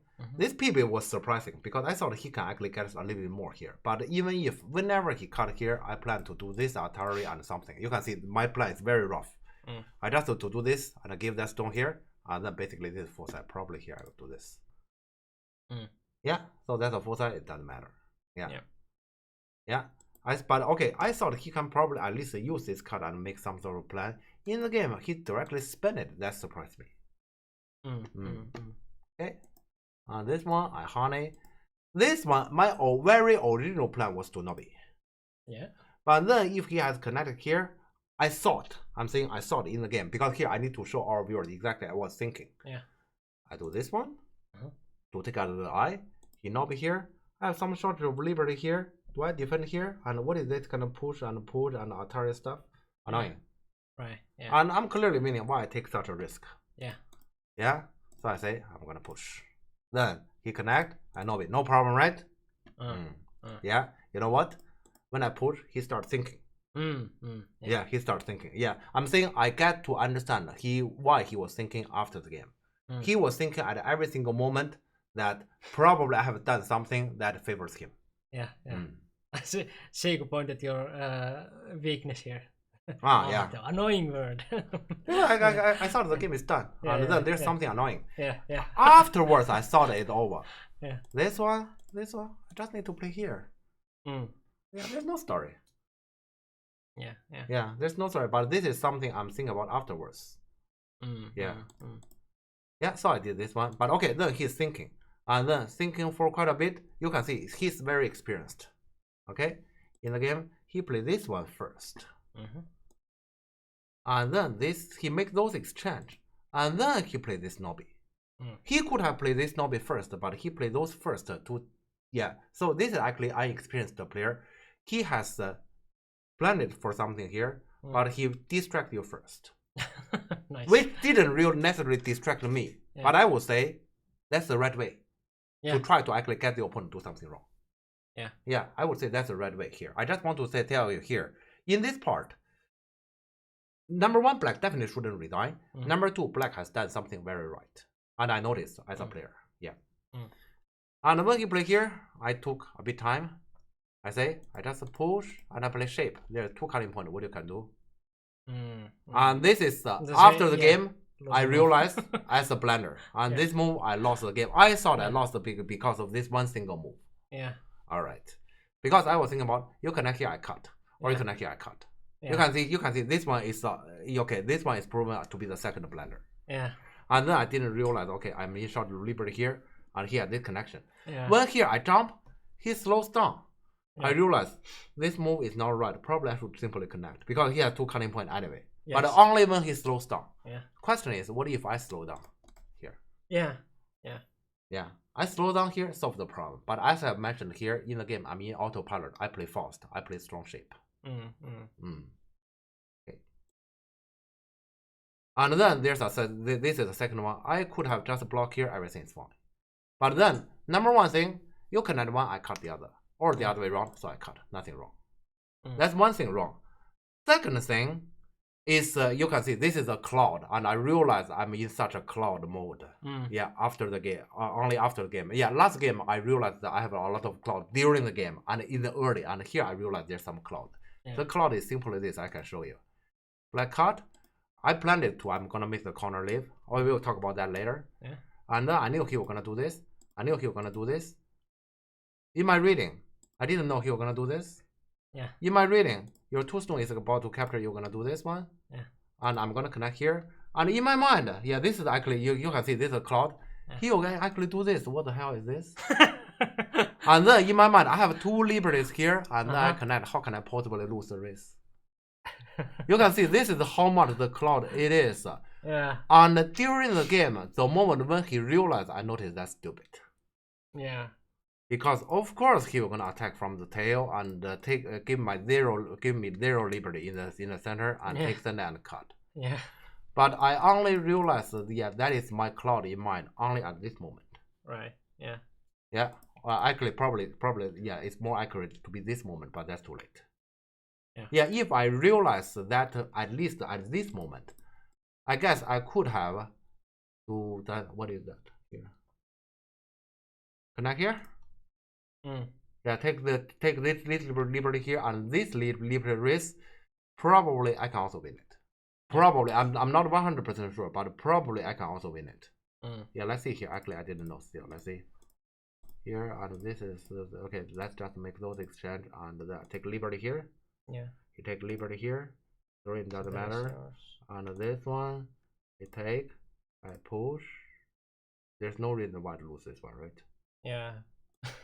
I can't see how can white possibly lose this one.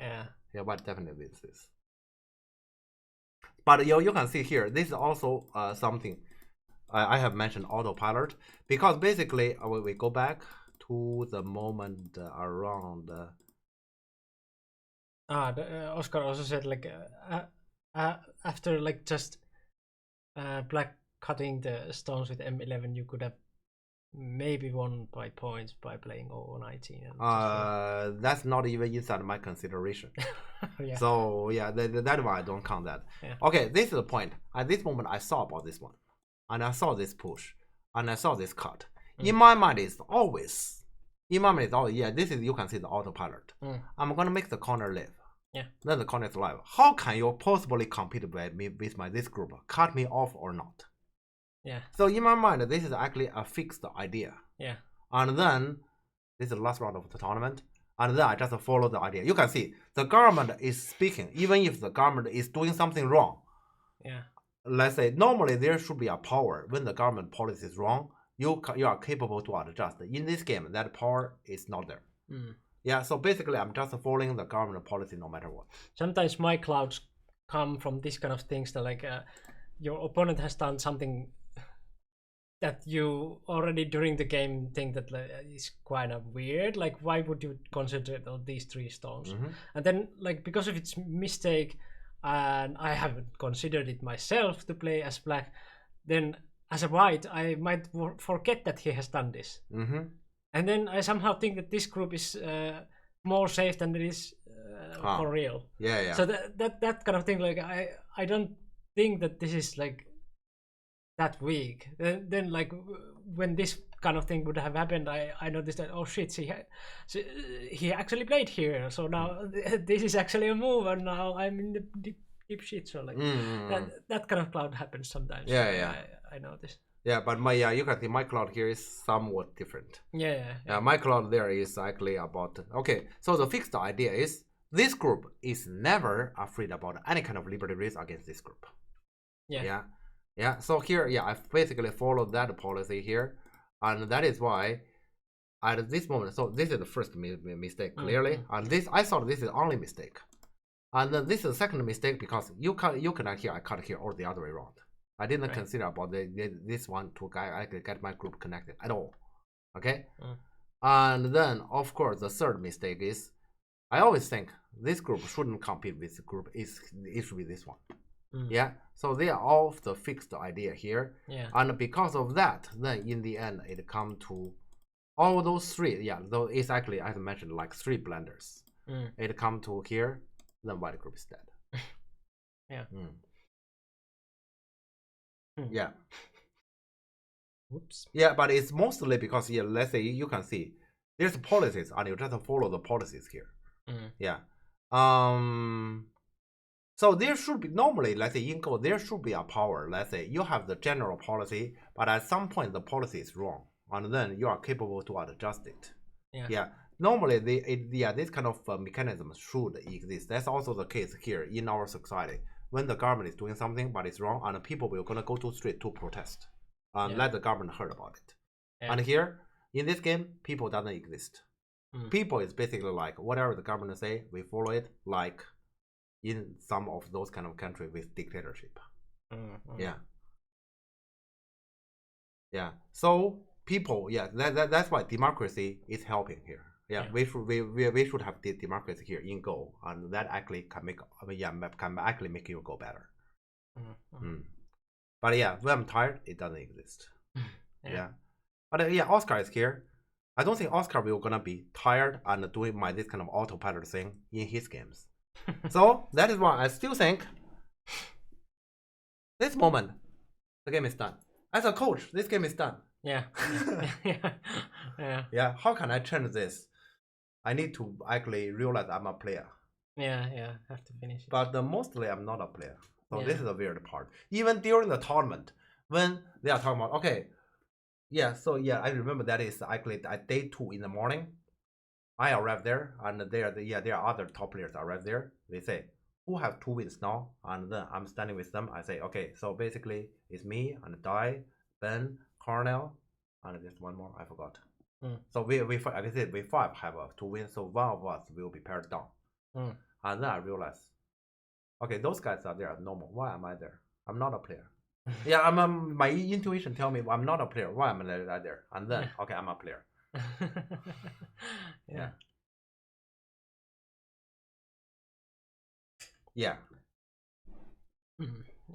That is why I know. Let's say this is normally the case there.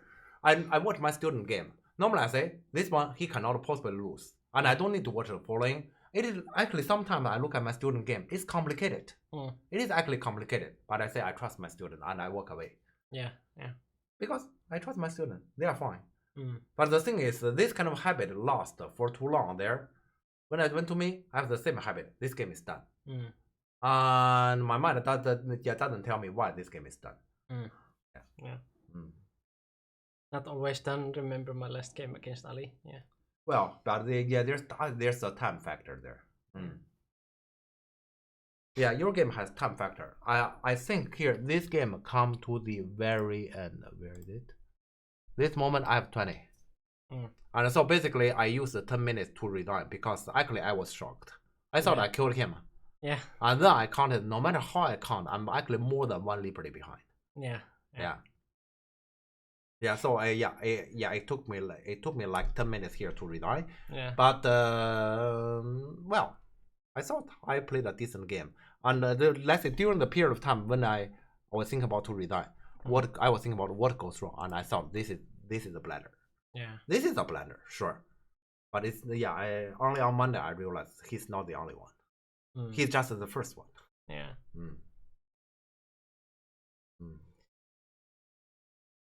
Yeah, I know. Yeah, play quickly. Yeah. That's here that is why I'm saying the time setting actually play a big role here. At the start we say it's 10 seconds. 10 seconds basically decides the policy. The policies in general play relatively fast. Yeah, so when something is about right, just do it. This move looks about right because the shape move. Normally you push, you fix the shape like this. But it's a huge mistake here. Yeah. We already mentioned that a few times already, like that in Congress you wouldn't have lost that game. Yeah. But okay, so this is the last game, and as I mentioned here, this is my game with Cornell Sensei after 16 years. And once again, it is in Paris last round. I'm wondering if our next game will be in another 16 years and then in Paris. Which year we will at 2038? How old I will be there?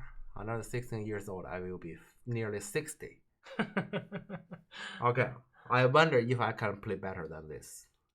If another 16 years. But actually, I'm thinking about I'm gonna have an agreement with Cornell Sensei next time I meet him. In 16 years, let's play a game in Paris. Regardless if it is our next game or not. But in 16 years, we should both go to Paris and let's find a game each other. I plan to actually have an agreement with him on it. I believe he will gonna agree with it. It's fun. Yeah, and then 16 from that. You're in oh, okay. The hope I'm still here. another 16 is unimaginable. Yeah.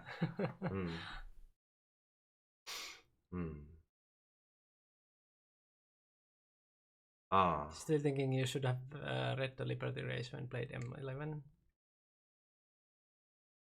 When he played M11. Oh. Well. No, to me, it's not an option.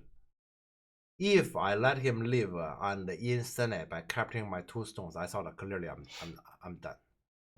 Yeah, so to me, this is not an option. I'd rather die. Yeah. Right. So is the game bad? Like if you give well, I suppose to get a lot of center. Now the center is very narrow. He got 4 points there in Senate. I get B18 as compensation. But he's moved next. I also gave those 2 stones there. So this is in total bad. I gave him 2 times the 4 stones, only got this honey as compensation. And he's moved next. So this is the I don't know what AI says here. If you ask me during the game, I definitely do not consider this as an option because I definitely believe I'm losing. Yeah. Right. But then you can also kind of save these in center. Or well. No. Nothing. No, he's move after.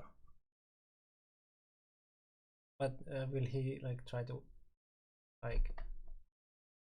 Yeah. Yeah, you can click. Yeah. Oh, you're saying that. Or not in center, but like I mean, oh yeah, I mean yeah. Now it's Black's turn. Okay. Interesting. So basically, you are saying I lost 2 times of those. I saved those 3 stones plus I got a B18. I still think it's bad. Yeah.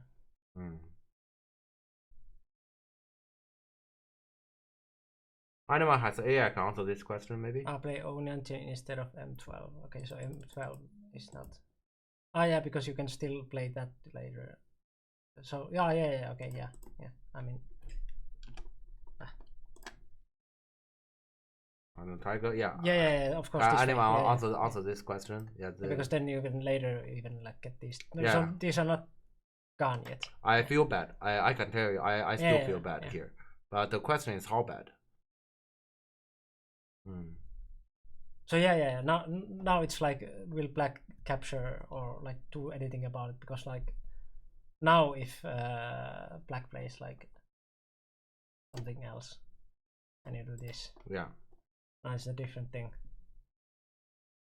Okay, let's see here. So assuming, okay, because here we yeah, let's say we need to give those who have their actually a situation they can analyze. So let's say you put here, okay? Yeah. Let's say you put here and then white. I don't think this matters. And okay, I mean, question: can Black at least get Atari?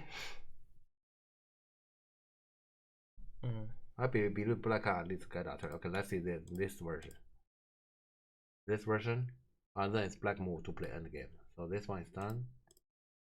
And I can't imagine we are talking about this. Yeah, and this one and connect here, because here how can I let him live and win the game? Yeah. Okay, probably this. How can I win this? This center is not narrow to nothing.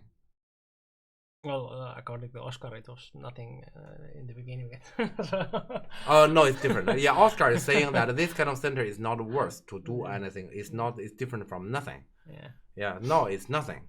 Yeah. Yeah. So I don't think. I believe White is losing. Anyone has AI can tell what is. Yeah. If this happens, what is the situation?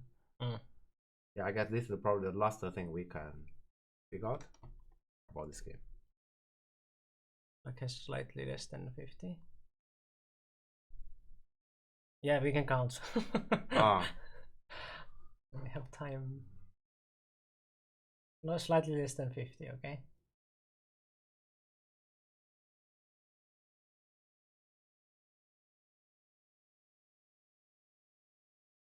White is worse. I'm pretty sure White is worse. I count White is. Yeah, like 40 plus coming. If like very optimistic.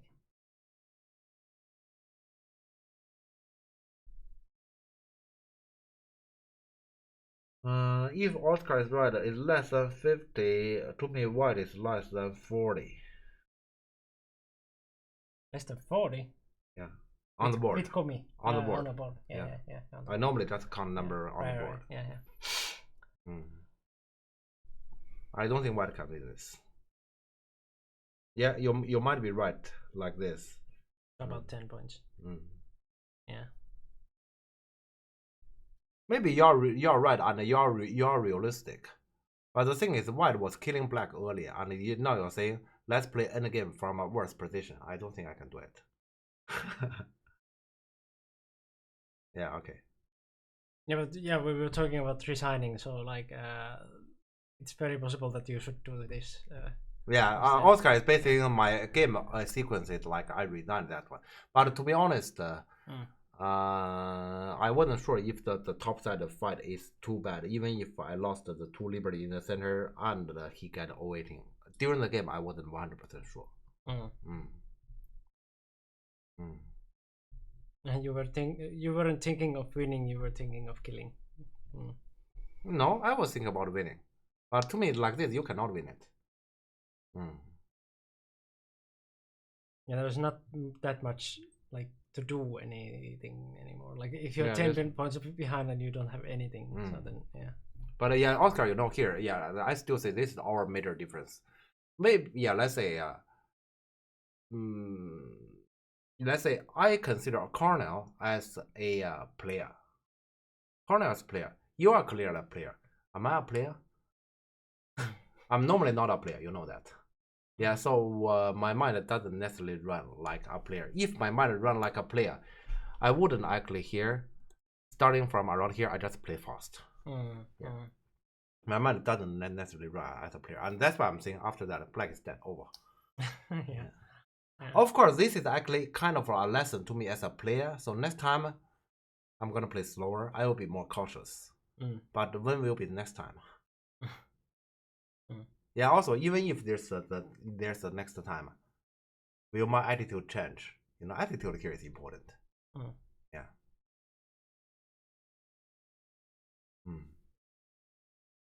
But okay, yeah, I guess that's pretty much everything about this game. This game, okay. Afterwards, I feel like in general, White played well. There's no big mistake in general. But as you can see, it's because it's today. I guess if last Friday we were talking about this game, I would say White played a fine game, very fine game, and it's just the detail in the end is missing. I talk about it today. I don't like White early game stuff. White just playing dummy move, although it's strong, but it's dummy move, and there's no target to attack. Yeah, it's just however the opponent is slack, and that actually makes this game close all the time. Yeah. Yeah, I know you did. I didn't like it. I mean, I did like it, but not anymore. Yeah, you asked me to play again. I'm not capable to play like this.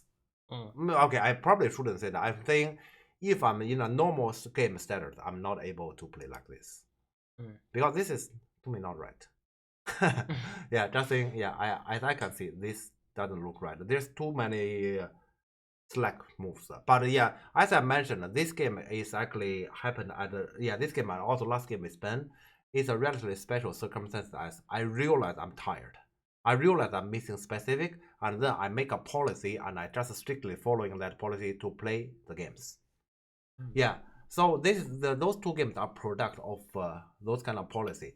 That is why, if you say I'm trying to play well in those games, no. I'm trying to follow that policy so to actually prevent a disaster to happen. Eventually, disasters still happen because I'm following the policy strictly as I play fast. Yeah, at least partly because of that.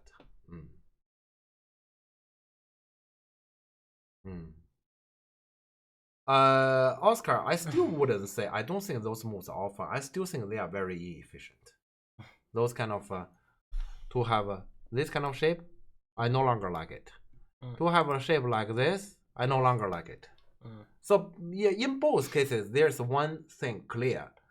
White is actually getting strong shape, facing to black weak group in Gote, which means after black make his group strong. You can hardly say what you are doing. And then and when you say I get those kind of strong shape, they are not free. You are paying cash. Of course, when you are saying I get those kind of strong shape, the strong shape itself values something as 4 points. So even if you are paying cash, I get something back, and there's a plus because strong shape normally means it is more than just the strong shape itself. It can be something more. But as for efficiency of gold, that can easily be. I mean, you actually drop a little bit. Yeah, not by too much. Maybe we say in Europe it doesn't matter too much, but I don't like it. I also thought that this was fun. Well, I always likes the center. But yeah, for me it's very hard to see also like the benefit of it. If there's such a strong group after that, like in the center, like what can you use for it? Yeah. But okay, yeah, that's the end of the tournament here. And after the tournament, as I mentioned to you, I was pretty happy in exchanging those ideas with Cornell. And then I was talking with my friend and students until when it's approaching to the prize giving ceremony. Because I've told you that basically before the tournament, I have already decided whatever I can get. Because I know that if top 8 get prize money, probably I will get something from this tournament. In the end, whatever I get, I'm gonna donate that to the Ukrainian Go players. Yeah. Only at the prize giving, when we are approaching to prize giving ceremony, I realized I lost this game value 300 euros. The donation should have been doubled. At that moment, I feel sad. Before that, I didn't feel anything. Yeah, that's actually a problem. I'd rather I was still a poor student. I cannot afford to donate. I'm still counting, and then this game I would have tried harder. Yeah, because it doesn't matter. And then let's say clearly I didn't try hard enough to win. But yeah, okay, I guess that's pretty much all the information I can give about my tournament from all those games. I might have missed something, but that I think I would like you to actually ask me Jeff, can you tell me something like that? And I will do my best to tell. Otherwise, this book will be closed. This is a book. Okay, but I would like to hear, is there anything I have missed, or is there anything else you want to know? I can tell. Maybe you can use the money as a motivation to play. Oh.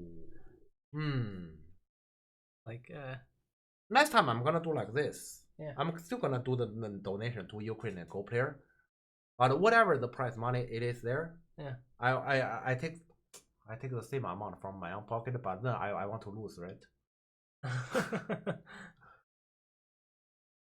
Whatever the money, but I should be happy. Okay, whatever the amount I get, I double it from my own pocket. I'm gonna do like that. Yeah, that will be a good motivation. I'm gonna do it. It's fine. It's fine because actually I would like to donate. Yeah. Yeah, if I'm doing self-interest, I'm thinking about if I'm doing self-interest, then I would like to lose. But I'm not doing self-interest. Otherwise, I wouldn't do the donation. Yeah. So I'm gonna double it. Yeah. Okay. What were the transmissions accounts on? I see. PKG? Thanks. That was TIP 1 and 2. Yeah, TIP, and in my games here on KGS, I guess the last 3 games they are all from TIP2. Yeah. Just checked AI black plus 10 points in the variation we tried. Yeah, 10 points. Yeah, as we counted. I can feel whatever I get less than first prize. That works too. Can feel whatever you get less than first. So if, for example, in Paris the first place is 1,000, and if I get second place, then I pay myself 400. Sure, that works. That one, yeah. That works. Yeah. So then, if you don't get any prizes, you have to pay. I pay 1,000. Holding. Sure, fine. You know what? Yeah, but once again, earlier I was discussing with Miko about I'm gonna get a new computer because I need to do streaming for NDD. When, to be honest, when Miko and Auntie said I need to pay 1,200 to buy a computer, I'm always struggling. Yeah. But when we talk about I'm gonna donate to Ukraine, somehow I'm not struggling. 1,000, go ahead. Yeah, because that to me is the right thing to do. But a computer, the problem is I do have a working computer. You know, the thing is that's a waste. You know, it's kind of like you have food. Maybe it doesn't taste too much, but will you just throw it away? You know, to me it's a waste. But you donate your money to the Ukrainian Go player, it's definitely not a waste. Especially if you donate to that 13-year-old kid and his family, it's definitely not a waste. Yeah. That is a good point. People are like more than the hardware. Yeah, hardware is just stuff. Like, people are more important. Yeah, so definitely. It's always the case. Yeah, it's always the case here. Yeah, stuff is not important. It's always the people. But okay, actually, do you have any questions to me about the information I can potentially maybe supply here? Something I might have missed and you would like to know? Because I might actually have missed something. I tried to actually give everything. But if I missed anything, please tell me, and I would like to actually tell. Yeah, anything about the tournaments or the tournament or the games or anything. You mentioned earlier that you wanted to find out the strength of top player in this tournament. How did you feel about it? Maybe compared to you pros. Number one thing, as a competitor, I'm not for example, I compare myself to Dai. I'm not his level.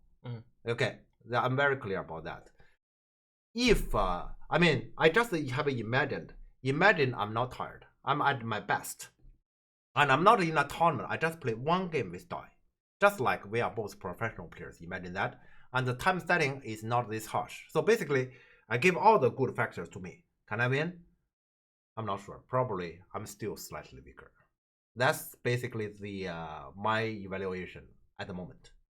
Yeah, and if you say compared to the European Pro, I think I have played against the Power once in 2018, but that was 2018, so that's like nearly 5 years ago. I don't think it's fair to compare it that way. Because if I just compare in this way, I definitely feel Power is easier. But you know what? Powell actually is the one who has played many. Yeah, I have watched a lot of Powell's game. Notice Powell playing tournament. It's kind of like regardless who is his opponent, as long as he's one of the European top player. Before it come to the second half, before people enter Bayomi, he's hardly leading the game. But it doesn't really affect. In the end, he wins. I still remember, yeah, in Prague, he played against Alien. I'm watching there. I always tell myself, Alien will gonna win it. Because I watch the board, Alien is winning it. Until Alien come to Bayomi, Alien blender, one move, Powell wins. And that just happens too many times to Powell. So will you say, because of my impression with in that game with Powell, that okay, I'm actually before we entered the end game, I was leading the game. It's just because one blender. So I say Powell is not as good as Dai. I can hardly say that, right? Because Powell always win his game like that. Yeah. So I and also that is nearly 5 years ago. So it's unfair to say that. Actually, I told you that I'm considering to play in Mannheim by the end of the year. I shouldn't say that. At the by the end of October. It's not by the end of the year. Yeah. And last time I played with Powell, that was in Mannheim. I hope he come to Mannheim so I play against him again. This time I don't have the stomach. Yeah. And hopefully, yeah. Let's say then I can actually figure something more out. But you know, also from one game you can only tell limited. I guess here, you know, for this question, if you want to compare, Oscar probably can tell more. Yeah, because Oscar has played against them, and then Oscar can probably be more objective on, let's say, telling about his feeling. Yeah, one game can hardly tell much. My motivation to play this tournament is actually to help my student to actually find out. For example, I tell my student here, hey, this is such a simple blender. Even if you are tired here, this one should be avoidable, right? For example, I have mentioned like this before. Yeah. Okay, then those kids say, you feel it by yourself. Yeah. You go to play tournament. Let's see if it's avoidable. Yeah. I just give one example. Yeah. I just want to give one example. And that is actually the reasoning. And they say this way it will gonna be helpful to actually improve me as a coach, which is true. Because this time I did feel some of their difficulty. But it's still not exactly the case because I feel far more difficulty than theirs. I feel a lot more. Some of my difficulty clearly they wouldn't have it. So it's still different. Yeah. Yeah, so I guess you already answered Seiko's question also that you will play more tournaments not just. I will play more, but it wouldn't be too often. It wouldn't be too because let's say I still don't consider myself as a competitor. I still consider myself as teacher and coach. My main work is to actually help my those young students and for them to have a achievement. So I'm playing this tournament is mainly to actually get something for him. One of my motivation to talk here in our stream, because I know that after we talk here, Miko will gonna upload the stream on YouTube, so it will gonna be saved there infinitely. Yeah. Unless YouTube is dead. Yeah. Unless, therefore, those strong students, for example, Oscar is here. Oscar has followed me here. But I know that in case if you haven't followed me, it's like a book. That's why I'm saying I'm about to close the book. This is like a book. It stays there, and then whoever can actually read this book, hopefully this can be helpful to them, especially to those young students. Maybe some of them they are not my student, but if that's a young player who needs this kind of tournament experience, I hope my words here are helping. Yeah, that is actually let's say my motivation to do this and my motivation to play the tournament. After I'm gonna play the next tournament, in which if I'm gonna play against some strong players, I'm gonna probably come here again, and then we're gonna write another book like this. Yeah, that is actually my real motivation. So it's not necessarily like, okay, I'm trying to figure out how strong they are and how do they compare. No. Okay. Want to reiterate that I think your chosen playstyle is only slightly incorrect. I wouldn't say that you were slow. Would love to talk about this sometime. But okay, above that there's you don't look at mistakes. Did you take away something positive? For example, something that works better than Better than expected, given that you didn't play as a player for a long time. Well, the last day, actually, yeah, that's also partly reasoning why in the end I wasn't so sad, because when I realized I'm tired and I need to actually make those kind of special policy which prevented me to play Go in a normal sense, okay, to actually play the last 2 rounds, I actually thought I might lose both games. I actually thought, and then 1-1 is actually something. In the end, I guess I can be in general happy about. Even though the last game, I know that I could have won it, but actually thinking about the game with Ben, why he's doing that, I should have lost that one. So probably it's fair. Yeah. In the end, I thought it is fair. So as for the result, I think it is actually, that's why I'm in general happy. I'm not so sad about that. But that is as a player about the result. For me myself, I don't think I will be able to fix the part about myself as a player on how much I like the game. I still wouldn't say you asked me to play 3 games in a row already, and I played the 4th game, and I will be very motivated, and I enjoyed it. I wouldn't. I would rather play some cards instead. So let's say this time on Thursday in school when I meet my friends, those secondary students, they are basically my friends. Actually, one of them asked, "Can we play Go, Jeff?" I said, "Hell no! I just play a tournament. Can we play? Can we play some poker instead?" So that day we played some poker. We played a whole hour poker. We didn't play any Go because I just played a tournament. That many games I play Go now. Even when I'm with by those school friends. So that part I cannot fix. The water part, Miko fixes it for me. As long as I have microwave, then it's fine. And also tea can be a good strategy because I don't put the tea bags in. And what did you eat, by the way? I don't remember. I always follow Alien, Matthias. So like some restaurant food. Restaurant food and some like spaghetti. No, what pasta? Some pasta, some Asian stuff. It's like noodle. I don't remember. Okay. Just something relatively normal. And also at tournament side they supply sandwich. I bought sandwich and then put it into microwave to make it warm and then eat it. It works. So that part doesn't matter. The difficult part is I need to be motivated, and that is I think the part I can improve. Then actually this game I would want to win harder, and then probably the result will be different.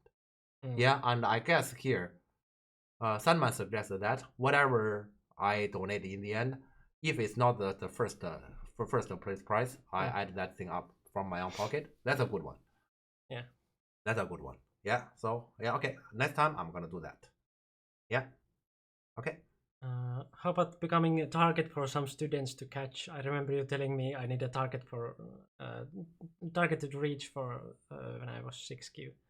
That helps. How about becoming a target for some student to catch? I'm like standing there. I mean, in this tournament, basically, I actually expect maybe I'm gonna have a game with Matthias or Alien. That can easily happen. It just didn't happen. Actually, I'm waiting for that game to come all the time, and I would be super nervous. Well, I can honestly tell you if that. Of course, if Oscar, but Oscar there, I wouldn't be too nervous. If you have somehow I play like Oscar, I wouldn't be too nervous. Oscar is the only one I play against. I wouldn't be nervous. I play against Luca, I can be nervous. I play against Matthias or I play against Alien, I can easily be nervous. I play Davide, I will be nervous. Oscar, I'm not nervous. Why is that? I don't get it. But he's a nice guy. If I play against Oscar, I wouldn't be nervous. I don't know why. I can't explain it yet. If I figure out, I will tell you about it. But not scary enough. Luca is not scary either. Luca always play his decent moves there. He wouldn't try to murder me. He's not scary either. But somehow, against Oscar, I wouldn't be nervous. I mean, I play tournament. This meaning exists that my student might actually beat me in tournament. I will be happy. I will be happy if that happens. At the same time, I guess that's probably something people want to see. Yeah, I mean, yeah. I'm I mean, actually working for my students. That was the point Meow Yeah. did, I guess. But it wouldn't be easy. Yeah. I still remember back to the time when I was Anti's coach. We played 9 times. European Go Database has mentioned that. We played 9 times in tournament. I still got 7. So it wouldn't be easy. Yeah. Yeah. So yeah. Okay. That is when I play, before I play this time in Paris, I get Matthias there with me, and and then Matthias get Alien there with him. I told Oscar about it, but Oscar need to prepare for his tournament. Oscar cannot make it, and I told Davide about it. Davide cannot make it there either. I told all those students. Of course, Luca knew that I would be there, but yeah, he doesn't like Paris. Especially the weekend after that, he will actually play there in Prague. Yeah.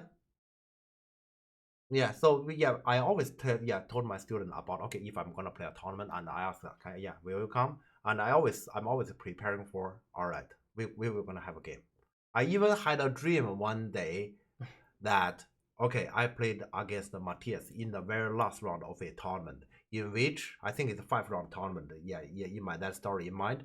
We were both at 1-3. So basically, we were both broken, and then we have to fight each other in the last round, and then I'm struggling. Because to me, 1-4 is unacceptable. But if my student get 1-4, it's also unacceptable. Then what am I gonna do? I remember I was struggling there, and then I wake up. Yeah, and then before this Paris tournament, I told Matthias, you know what? That can happen. Yeah, that can easily happen. But be careful. Okay, then it didn't happen. Yeah. Yeah, just to answer Mia's question. And Mia, have we played in tournament? I have played against you once when you were 3 dan, if I remember correctly. Have we ever played each other when you were 6 dan? Probably I've never played against Lucas after he becomes 6 dan. Never. I remember I've played against him once when he was 3 dan. Yeah, Essen. Okay. I played against you. I see. Interesting. Okay. No? Well, I think we have played once each other in Paris. Also Paris. God. Yeah, also in Paris. Yeah. I guess the channel icon or the picture is from the game that I played against Meow. That's just a funny coincidence from Italian Congress 2018. I see.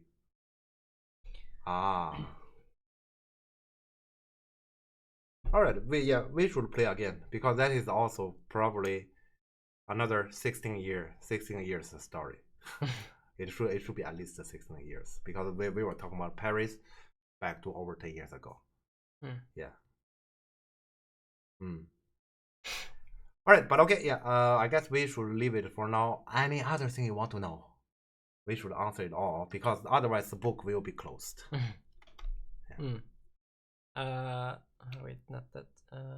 Your meta observations on competition are pretty interesting. You are the competitor, but it's like you're watching the tournament from the front row. Yeah.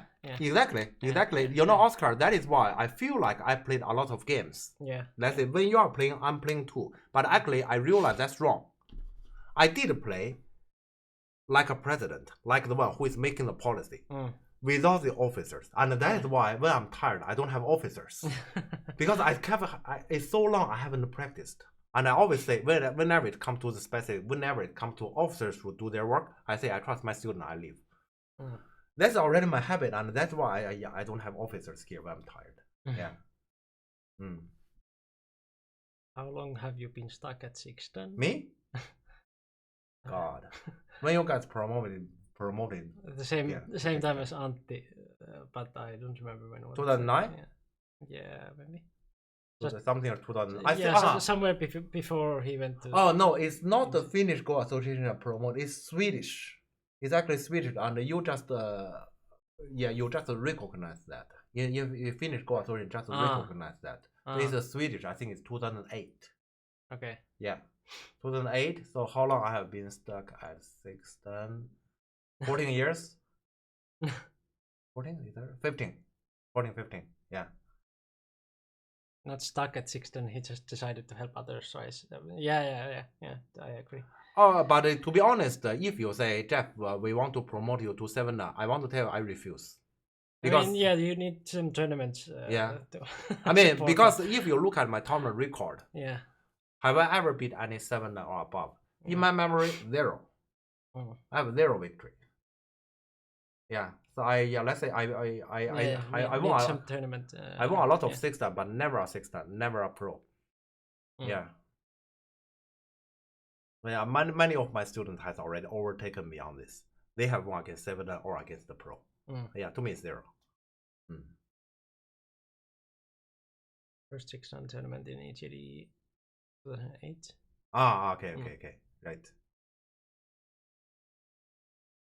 Lost Poppy by half. Also Paris. I thought more. I thought it's like 4.5.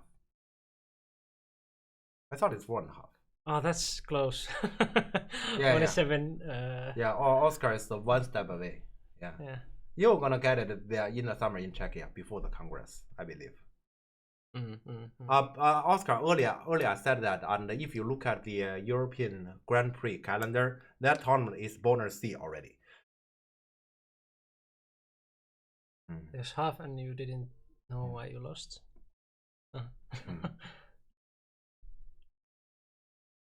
Oh, really? Oh, really? I lost by half point? I thought it's like 4.5. Okay. Okay. Register and buy flights. Yeah, that is the bonus C tournament, and I think it's July. Yeah, you can check out on the Grand Prix calendar. I think I checked it last night and I noticed it is already a bonus C. You know what? Even I'm actually considering I might actually be there, but I don't plan to be there as a player. Summer is too warm. I plan to play with colder, so on October. Yeah.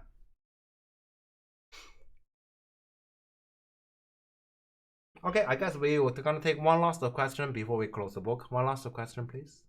Yeah. Okay. Okay, thank you. Thanks. See you. Yeah, see you.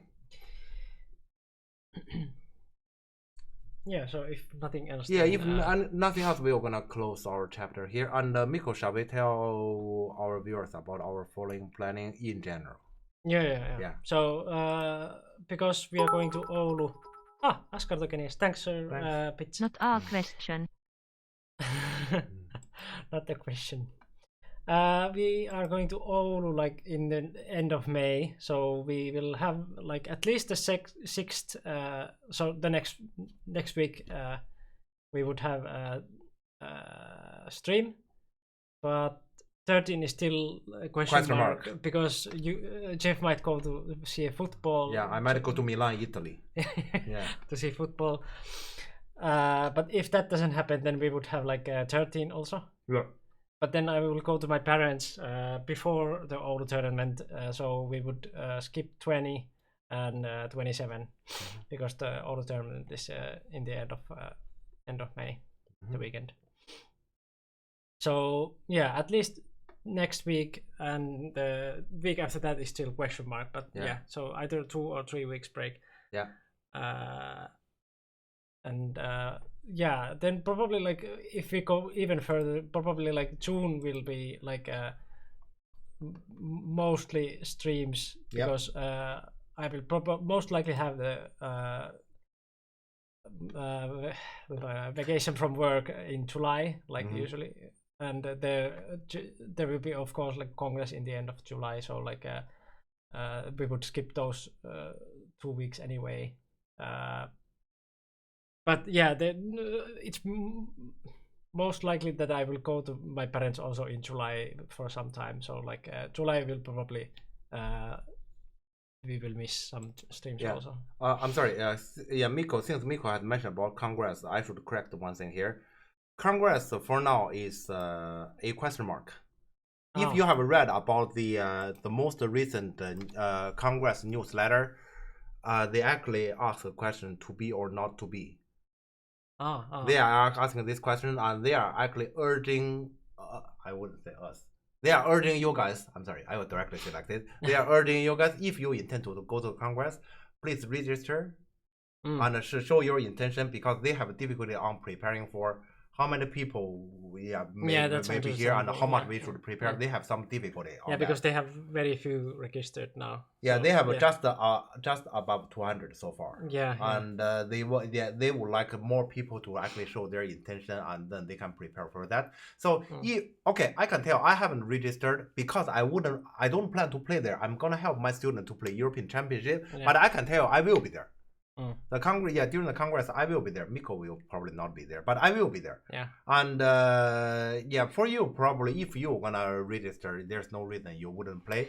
Please at least register and then tell the organizer you'll be there, and then this Congress will gonna happen. This is something I would strongly recommend you to do. So let's save the Congress. Yeah, the stuff that For said, and also the Corona still being a thing, and also there's a threat also in what will happen in Finland in the month or so. So there are so many question marks that I don't want to book anything. I understand that. Regarding the war situation there, I don't think Walter Dona is anything that you should concern too much about safety. Safety shouldn't be a concern there. Because if the Russian can actually put shell there, that basically means they are invading NATO. Yeah, so that's impossible, and I don't think they are capable to actually go that far. Anyway, so to me, security shouldn't be a big concern there. Of course, when we book flight, and also the train related stuff, we should be careful. But I don't think any kind of train or flight will gonna go across Ukraine anyway. So I don't think that is actually a big problem there. But if you say you're concerned about the pandemic situation, I understand that. As my experience, however, I've mentioned already, when I was there in Paris, we have 150 people or probably more. We count the organizers and help us. I'm pretty sure the ones who has mask on is single digit, including me. We are single digit. I think Sandman has probably mentioned about in Prague, you have more players, but even less people who has mask on, right? Sandman probably has said that he's the only one who has mask on. So it is a concern. That one I don't deny. It is a concern. But if you ask me, I don't consider that as a big deal. So based on those two reasons, and here, if we want to rationalize it, if you want to actually play in the Congress, and if those things are your concern, I wouldn't say it should be.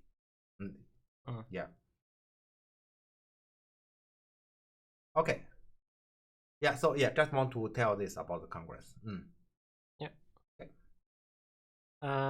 So if nothing else, then we will see next week, and maybe a week after that. Still a question mark.